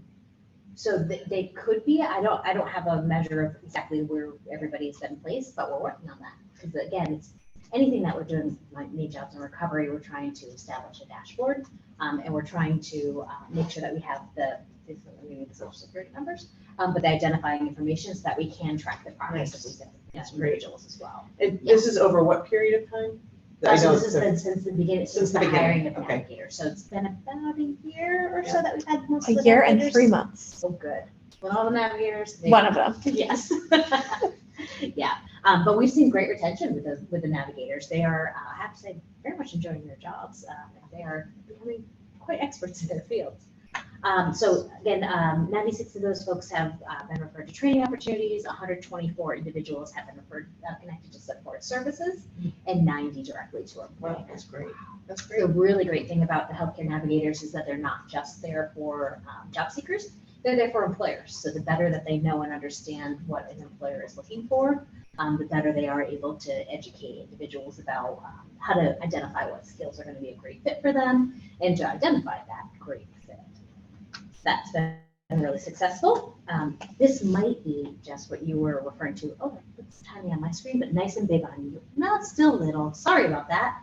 Angie's going to maybe not do some magic and make it a little bit bigger, or I'll just read it to you. So tuition remission is that clumsy way of saying this is a way that we can pay for employees to move up the career pathway. So whether you're working in actually just got permission to do this, but whether you're working in dietary, now you want to be a PSS, DSP, CRMA, CNA, whatever it might be, this is our way to be able to invest directly in that workforce. We also can have individuals who might have left the workforce, the healthcare workforce, and this is a great way to get them back in, whether they need to get recertified, maybe their CNA has run out, and they need to be able to get relicensed, then we help them with that. So we've helped 472 individuals enroll in the program with support through tuition remission. And that includes MHRTC, ACRE, LPN, CRMA, PSS, CNA. Do I say it? CADC. It looks like it should be that way. CADC and fading supports. Some of these are actually really cool. I saw the face that's fading supports, so I'm going to go a little bit into that one. That's a really interesting certification that helps individuals who might have a CRMA or, MHRTC, usually not necessarily behavioral health care, but could be with physical disabilities as well. But helps them to be able to connect with employment as well. Oh, cool. Which is pretty darn cool. Oh, that's great. We're kind of into that. So that's been a really great investment for us. We are slightly behind where we'd like to be. This funding does come close to sunsetting in December 2024. So we've got another year and a half or so. We're at 472 of 1,500. We'd be a little bit happier if we were exactly at 500, but Or 600. or 600, somewhere right around there. And we are still actively taking referrals. I gotta say candidly, from what I understand, and Angie's gonna growl at me if I'm saying this wrong, but I believe most of these individuals have been self-referred versus through employers. That's a very interesting thing, because I mean, I'm sitting here looking at this and thinking we should be doing a much better job of sharing information about this. Yeah, I mean, it's something that and one of the things that we've been starting to work on, you'll see the second bullet is around engaging associations. And some of the associations have actively, they've heard from their members. One of the things, again, no fault, we have a lot of small employers or small providers here. And sometimes we heard earlier, I can't figure out how to send 2 of my folks and still figure out the need. Can't figure out the timing, and that maybe takes 2 hours off of my care schedule, all those kind of things. So the associations are helping to bring those employers together in a cohort and identify the exact training that they're all looking for, and we can offer it right there on the spot. Super easy. Employer doesn't have to do much of anything. That's great. They're just a job seeker. So that's something that we've started engaging with the Maine Primary Care Association, and we plan on taking that show on the road to the other associations to make sure that they know that this is an opportunity for them to play a really key role, essential role in connecting employers to these opportunities. We also, you heard me talk about a little bit earlier, we're working with adult education in the Maine Community College system around, okay, what do we currently have for all of the different training options for what we call our priority job list. I call it priority careers, but a priority job list. Where does that training already exist? Where do we know the need comes in? I wrote down your suggestion, Jess. So again, get that really big picture of not just where do we know people are looking for the training or that employers are looking for the training and can't connect with it. And then where do we need to stand something up? We've also been talking a lot, you heard Dan talk about CNAs. That's something that we're also partnering with Tuition Remission, with adult education. If we can help to make any CNA class free in the state of Maine, we would very, very much like to do that. And then Dan was saying something, I think you asked a question, Jess, about DSP. And I think the reason, or I think I know, the reason that you don't see account for tuition remission on DSP is because I think it's currently being offered, but it's being covered. It's no cost. The training is no cost. So we would not capture that in our numbers. Yeah. Because we're not paying for it, but others are.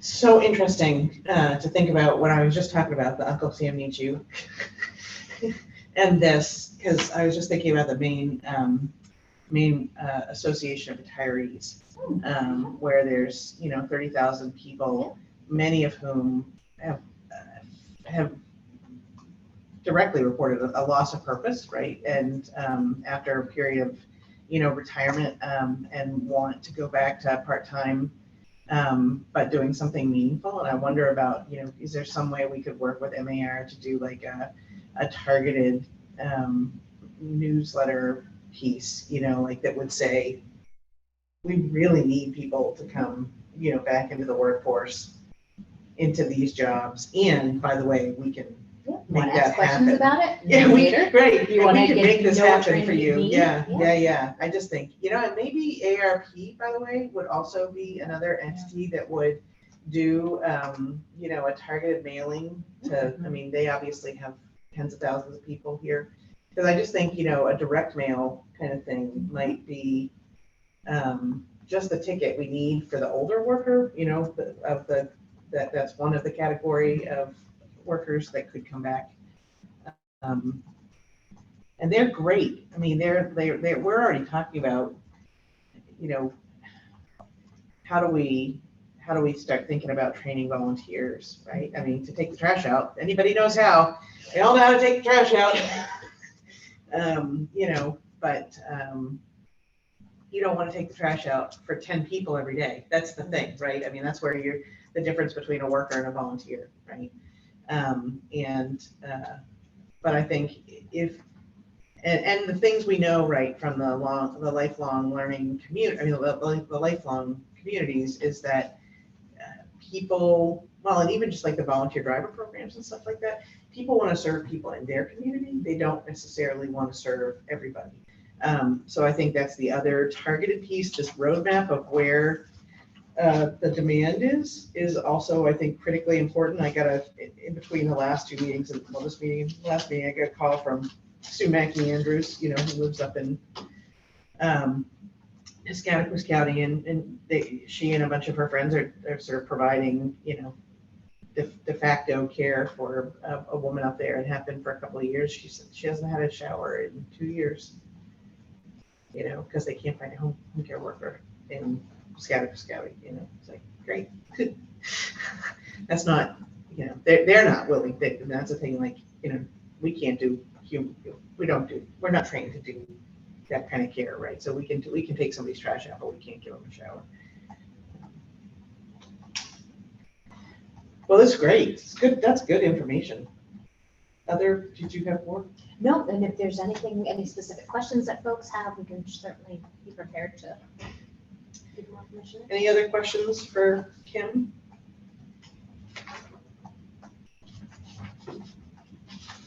Any other information, Abby, that you wanted to share? I think I got through all of it. It may not have come out in the right order, but I got through all the things I brought. So. All right. All right. So any other, so discussion, we've had discussion on data collection. It sounds like, so first of all, this is great in terms of, like, we're starting to get some baseline in terms of measurement, Kim, because I think the pieces that you're doing, because they're brand new, but you're also measuring from right now, so we can see now if we do the second round, right, of the Caring for Me push, and investment and outreach, and if we do some targeted outreach, that we can then see if any of that is working to push more folks to engage the navigators, and at a minimum, because we can't see if there's we don't have the baseline in the workforce, so we can't see if there's an increase in workforce yet. We don't have a baseline on the demand, so we can't see if there's a reflection on demand, but at least we can see if there's more people contacting the navigator, and so and kind of to go to Michael's point, and also one of the pieces of our charge that we haven't addressed yet, and you said the navigators, I don't remember how you put it, support services? Yeah. What is this? What is that? Help me that. That could be anything that an individual might need, that barrier, so something that's really getting in the way. So some of those folks are going to be, you know, help them get to training and got them to support services. It could be in order to be able to search for a job, I need to apply for benefits, or I need to kind of file for employment, whatever it might be. I didn't know that I might be eligible for employment. So we try to capture that in that kind of generic area of services, support services. So one of the recommendations we made to DHS kind of early on around them, you know, what to do with FMAP money, was to actually hire a benefits navigator. And so it sounds like these navigators are kind of filling that role. And I might be able to give you a little bit more of an update too, and maybe I'll probably say maybe it's something that we can at least give us enough of a update to be dangerous. So I see on here one of our charges is to look at how benefits affects these workers. Exactly. So I don't know if this has been a discussion around this table yet, but we've been in partnership with DHHS around the development of benefits cliff tool. Right, yep. So it's been a really great process, and we're in the process of training coaches right now, of which the healthcare navigators are both trained in using this tool. There's been 2 pilots, so we have the outcomes of those pilots that we can kind of talk about. Great. And what we've seen in using the benefit cliff tool, how it changed the Atlanta Fed's design of these tools in a really, really great way. And we'll have some information about how we're continuing to launch these out. I will say that this is one of the really, really strong learnings we got from the pilot was that these are not tools to be taken lightly, and they're probably not as effective without a coach. Yeah. I'm tempering this because I think that's very right. scary. Yeah. And so a coach can say, yes, that drop right there might feel very scary, but when you look at the overall picture or you look at the long-term goal, and they are able to kind of talk individuals through it so that they're able to make a good decision for them and their family right now and for the future. So they're being coached to have those conversations versus here's a chart, good luck. Yeah. So if you think about like retirement counseling, I mean, this is something that you're really kind of looking at to think about the long-term impact. So it's been, so we're continuing to train coaches throughout the summer. I think there was a training last week. I think there's one coming up in the next couple weeks. We know who we absolutely want to have trained. And we're also welcoming lots of community partners, organizations, folks who are just stepping up. I think the main Spark Navigators are on there. Nice. So lots and lots of community partners will eventually be welcome to be coaches, and they'll also be community of practice to make sure that they're effectively using the tool, able to ask questions, and that they're all kind of able to learn from each other. So. Mary Jane, do you know if anybody at Maine Healthcare Association has become a coach? Because that would be something. Not yet, I can tell you. Okay, I know who the coaches are. because We just started you just started figuring it out. Okay, Yeah, all right. absolutely. If there are folks. Well, I mean, I think that would be one way that they could take some pressure off you all, is to, have somebody at the Maine Healthcare Association be able to play that role. For instance, for all the nursing homes in Maine, might not be a bad idea. Yeah, I mean, they have 95, Maine Healthcare has 95% members of, all long-term care. So it makes sense to do it through them.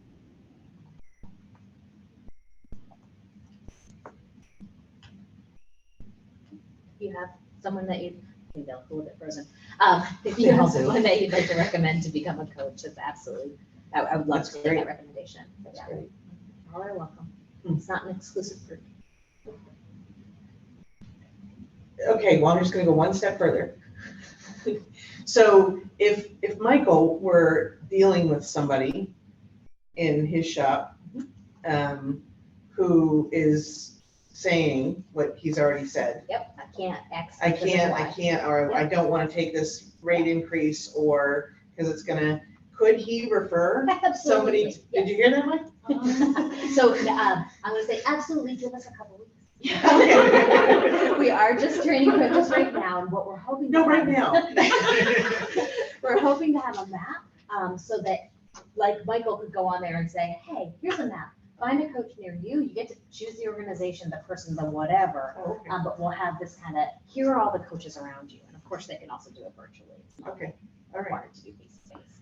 So yes, let us get that All website right. stood up for you. Good. And then we'll be doing a public launch. I mean, we have a meeting, I think, next week or the next week after that to kind of talk about what that public launch is going to look like. It's been an awesome partnership with John T. Goldman Foundation as well. Yeah, they're pretty awesome. Yeah. Great. Questions? Okay. So any other, I think we're good so far. And we're actually on target, by the way. Discussion of research needed to further the expansion of the essential support workforce, recommendations regarding any research. So I'm just going to put it out there because we, again, in reviewing what our charge is, research is. Hello? Sometimes people just wander in. Doors. So any additional thoughts on research? that might be helpful. I don't know. I just have some thoughts sort of rolling background in my head that don't make a lot of cognitive sense to me, but I'll throw it out there as maybe a little springboard for someone else. But we're looking at our individual buckets or sectors of work, right? Trying to raise our votes for independent support services, for for each sector in terms of, again, going to get that baseline data, show the improvements, which makes absolute sense. I just got to think too, we're like I said, in the back of our heads, we know what's going on in our economy locally, nationally, really worldwide when it comes to workforce. So how can we as a group look at our current workforce differently, right? Like defining a direct care workforce differently in terms of, Justin, you brought up in terms of, shared employees or shared positions or ways in which we have funds, because we're all drawing from similar fund sources, right? To be able to have groups, employees meet together around a particular consumer that's receiving same service. I just feel like there needs to be a different way for if not only we can only raise the bar so much in each of our sectors whenever employees, can we redeploy or redefine the utilization of some of the workforce we already have to use them more efficiently or effectively? We may be tapped out, but I'm just trying to think of a different approach to not just try to pull up more employees that don't seem to be there, but can we restructure, be more lean and efficient on our end, utilize the employees that we do have to better serve our number of consumers that are only growing. Again, back of the head, sort of rolling around idea that probably doesn't make a whole lot of sense and no solutions, but I just throw that out there as to contemplate. Well, and Michael, it's interesting because I think particularly for your group, and Mary Jane's, I see a direct 1-for-1. Because right there in nursing homes and assisted living facilities, actually they're behavioral health facilities and facilities, group homes and for IDD. And I think about the public housing authorities, they have maintenance men. And so, from that structure, and then they have hundreds of people waiting to access public housing, affordable housing. And so they say, oh, well, let's serve the people in our community with home repair with our maintenance staff because they know how to repair housing for older people, and we've got all these people in the community waiting. So it's a brilliant idea, and it worked. So could, if you had a part-time person in Dover Foxcroft, could you make that person a full-time salaried, vacation, sick time, person by working half-time with a facility, because they're doing the same thing, right? They're changing beds, they're vacuuming, they're taking out the trash, buying groceries. Is there a way to do that? It would be really interesting. But I kind of think that you guys would probably have to do that on your own. So, outside of this, but I think we could do that also within the context of the other grant that we're working on around this workforce, which I think it's envisioned that we would try to stand up some of those pilots. For sure. Yeah, I think you're right. I think in our sector, I'm starting to see that turn in the assisted living part, where it's more like a universal worker versus a siloed direct care worker, ancillary worker. Many people wear many different hats. We've actually been able to reduce agency usage in our assisted living. Now, I'm not attributing it all to that, but it could have a piece of it. So people are just cross-trained, and it just becomes easier when there's a call out to pull in somebody different. So I agree with that, Jess. I think that is a wave. I think because of the restrictions on long-term care as to how many CNAs we need, nurses we need, that becomes difficult, but we still use them in some capacity. So.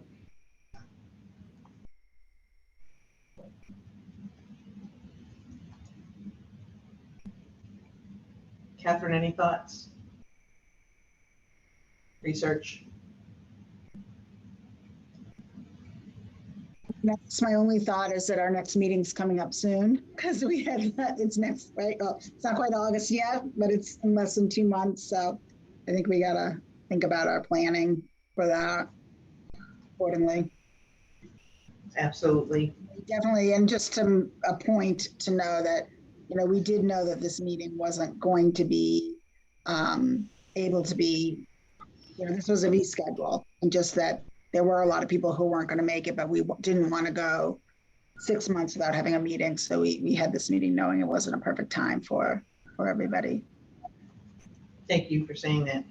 The only thing I'll say, and it's been rattling around my head and sort of kind of goes to this world more, is thinking about could this group facilitate, for instance, a conversation with, and you can tell me, we can take care of it, you don't have to be a part of it, but I just think it would be great to have us be a part of it.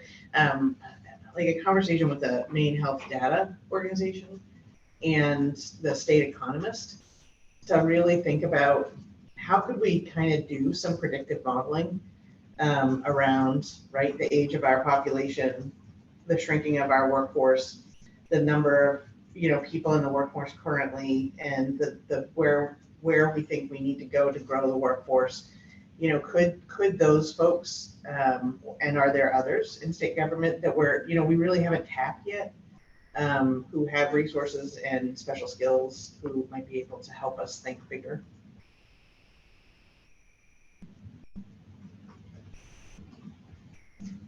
I don't know, but I can certainly predict. Well, I mean, because this kind of goes to Catherine's point, but I was kind of like, I would kind of like to facilitate a bigger conversation with maybe some other state partners who could help us do some of this work. Take the data that we feel like we can't possibly figure out, and because that's what the Maine Health Data Organization does, is make sense of Maine Health data.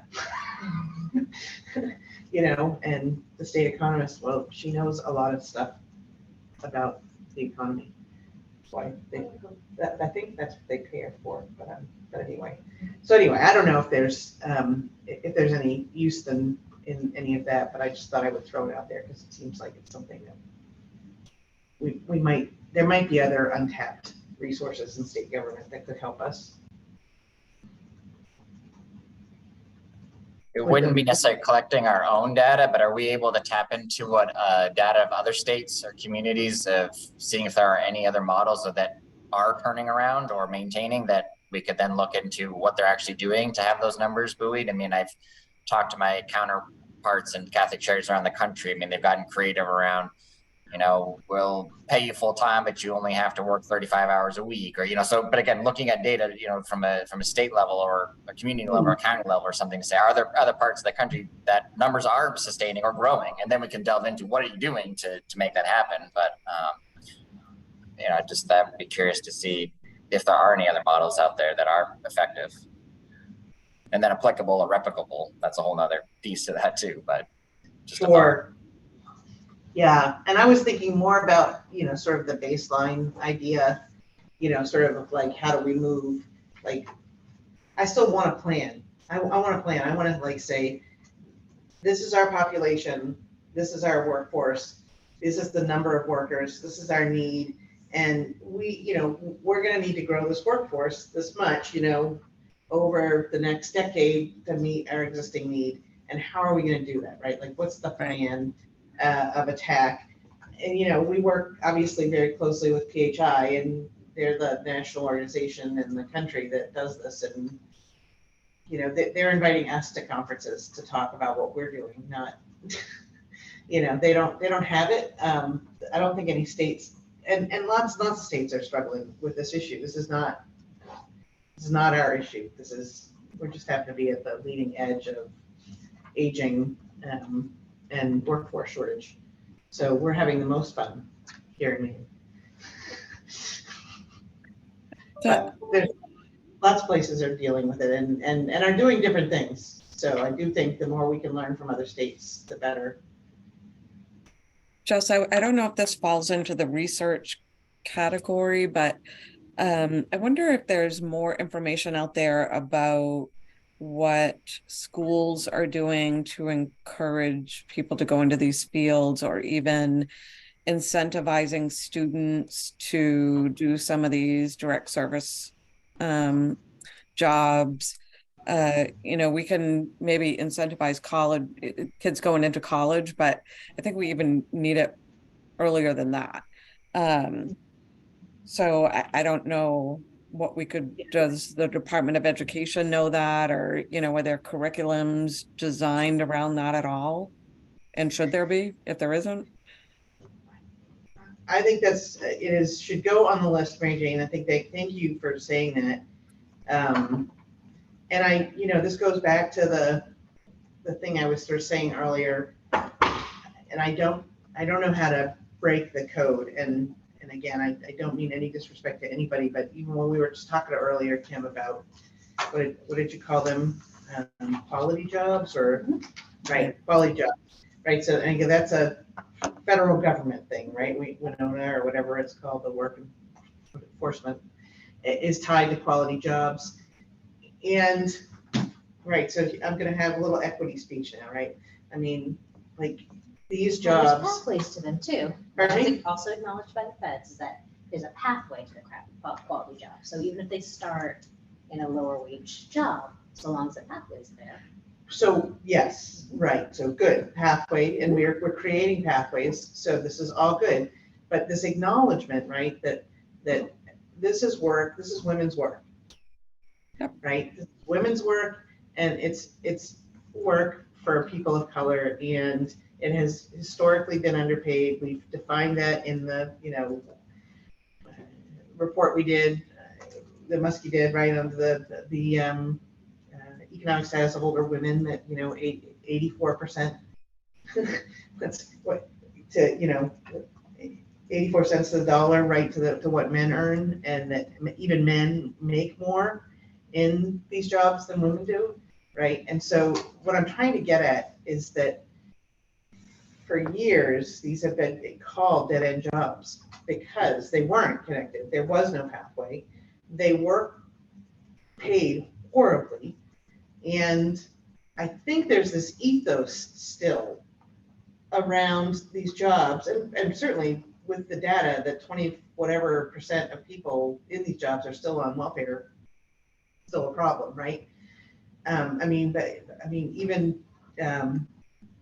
Laura said in our meeting, like if they're not quality jobs, it's really hard to promote them. Yeah. So I think we have to check, right, this ethos, and I'm saying this all because I think that's a brilliant idea, and I'm guessing guidance counselors are still out there saying these are crap jobs, that they're dead end, never going to get paid jobs. And I don't know if that ever gets, if the fact that they're making almost a livable wage now, has ever been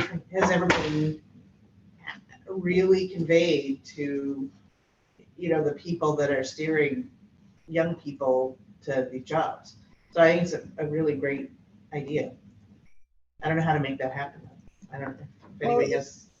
I mean, it also goes to this whole thing that we talked about at our first meeting, was that there's no value put into people choosing this as a career, to choose to be, and I mean, I could go on a big soapbox about this, but I'm not going to, but like referring to them as dead-end jobs, referring to them as needing to be a pathway, that is really disrespectful to the people who have given their life to these careers, and like as a way that we can shift that narrative, even in state government, and even like in policymakers, like, sorry, it brings value to have the same person providing you your care for 20 years. That is a huge added value to someone who is in need of care. And I'm going to talk about people with intellectual disabilities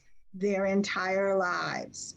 At some level, if you're receiving care, chances are you're going to be receiving that care for the majority of your life. And so, like, how do we shift that? And I know this is like a societal problem and blah, it's everywhere and this and that, but, we struggle with the employees that want to do this for the rest of their life, and there's no support for them. And I think Michael spoke to that about wage compression. Like, it's all about bringing up the bottom, which is wonderful, wonderful. I'm fully supportive of the bottom earners coming up. But what about the people who have chosen this as their life's work? They deserve to be in this work for 20 years and have a salary that, you know, correlates with being a 20-year employee. If you work for the state of Maine for 20 years, your salary is going to go up every year. Your pay is going to go up every year. You're going to be on a path to having a retirement. Like, that doesn't exist in the private sector. And I don't, you know, I think as this committee, we really want to be careful in making sure that we are not promoting this at all as a dead-end job, a pathway. If it's a pathway, wonderful. If you want to do this for the rest of your life, our job is to ensure that you have, you know, advocate for you just as much as somebody else who wants to be a DSP and then, you know, bachelor's degree social worker or whatever the path is. So I said I was going to get on a soapbox, but I did. I apologize. And I appreciate that. And I just wanted to clarify that the pathway exists. Whether an individual chooses to actually take that next step, totally up to them. But we're trying to help individuals that if they come to a point in their life where they do want to take that next step, it's going to be a lot easier for them. Right. And I come from a healthcare background. Well, but it's, you know, it is a white male construct. That's just the, you know, like, we have to acknowledge it's a white male construct that says that care isn't care in and of itself. And that we've all bought into that at some level by even talking about that it has to be a pathway. There has to be a quality job or a pathway to a quality job. It should just be a quality job. Absolutely. And I heard and that. yeah, and absolutely. it should be a job that is valued in and of itself, which is kind of what I was trying to get to, Abby, when I was saying I would like a different message. You know, like a different message, like these jobs are critical. They are a critical driver of our economy. That's the point. That's the flip side of this right there. Not having an adequate workforce is a drain on our economy. Having an adequate workforce benefits our economy, right? And so having workers understand that they are a meaningful part of our, you know, whether our economy does well or not seems really important. That is the piece of saying you're a valuable asset, you know, or person doing this work. And Catherine, whether it's 20 years or 2 years, because that's the one thing we hear over and over again from older people that are terrified to let somebody into their house. They have to let a different person into their house every single day, you know, it's terrifying for them. And certainly people with dementia benefit from having the same person over and over again. So it's just, yeah, it's the same. If you focused on some level of stability, right? Or some like expectation of having a stable caregiver is, I mean, because like, never mind 2 years, I mean, honestly, like a year, 6 months, like 3 months, like to have that stable, I mean, you have the people that have worked forever, but it's that, you know, it's the people that, like, we see people been in the career forever, and then this churning of this constant, you know, in and out, in and out, in and out of individuals. And the people that have been in there forever, it was a different funding model when they came in. So, you know, I don't know. But yeah, no, I agree with that, Jess. It's everybody wants stability in a caregiver. And so a way to say it is find a way to have it be a quality job and a pathway. Like that would be amazing, right? Right. Yeah. I totally agree. Yeah. Yep. Pathway for a better quality job. And all this goes back to is like what could be a plan like for for bringing Pender, Maker in and having a conversation about guidance counselors and career, are there guidance counselors? I don't know. I mean, there's Councilman Graduates is doing a great job with some career exploration, doing extended learning opportunities. There's probably a really great opportunity for some connections for conversation. Well, I'm thinking, I think it's so important to have the conversation because I'm guessing that this messaging that's been around for 40 years about this workforce is still what's out there. And we could start to think about changing it in a positive way.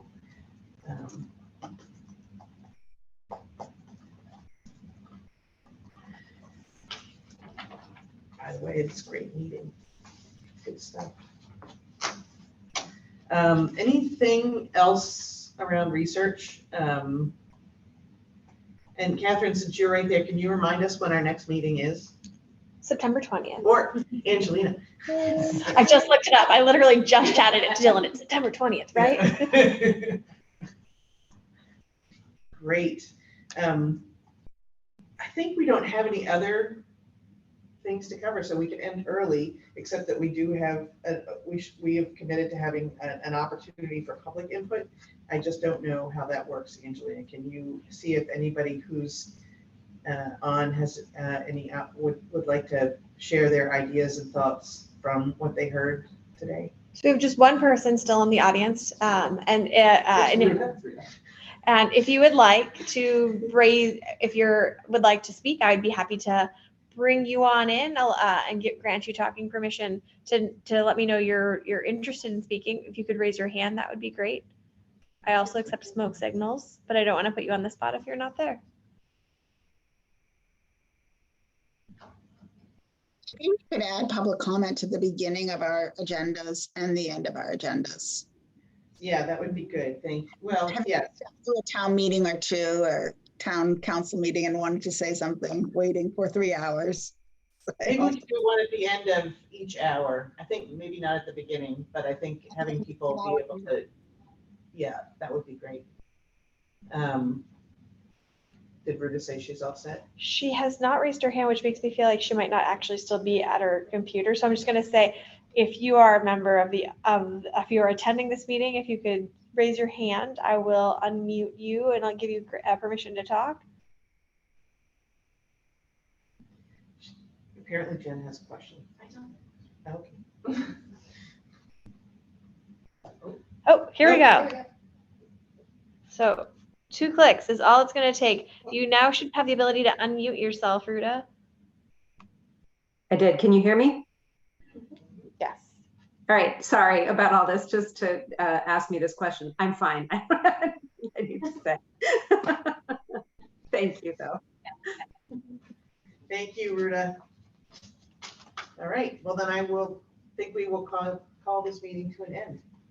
And thank you all for your time and energy and good thinking and information sharing. And we really appreciate it. And we'll see each other again on September 20th, and we'll do a better job of getting the agenda out earlier and all those things, which I take full responsibility for. No one else should. Thank you. Enjoy the rest of your summer, everyone. Yeah, take care. Good to see you. Thank you. We have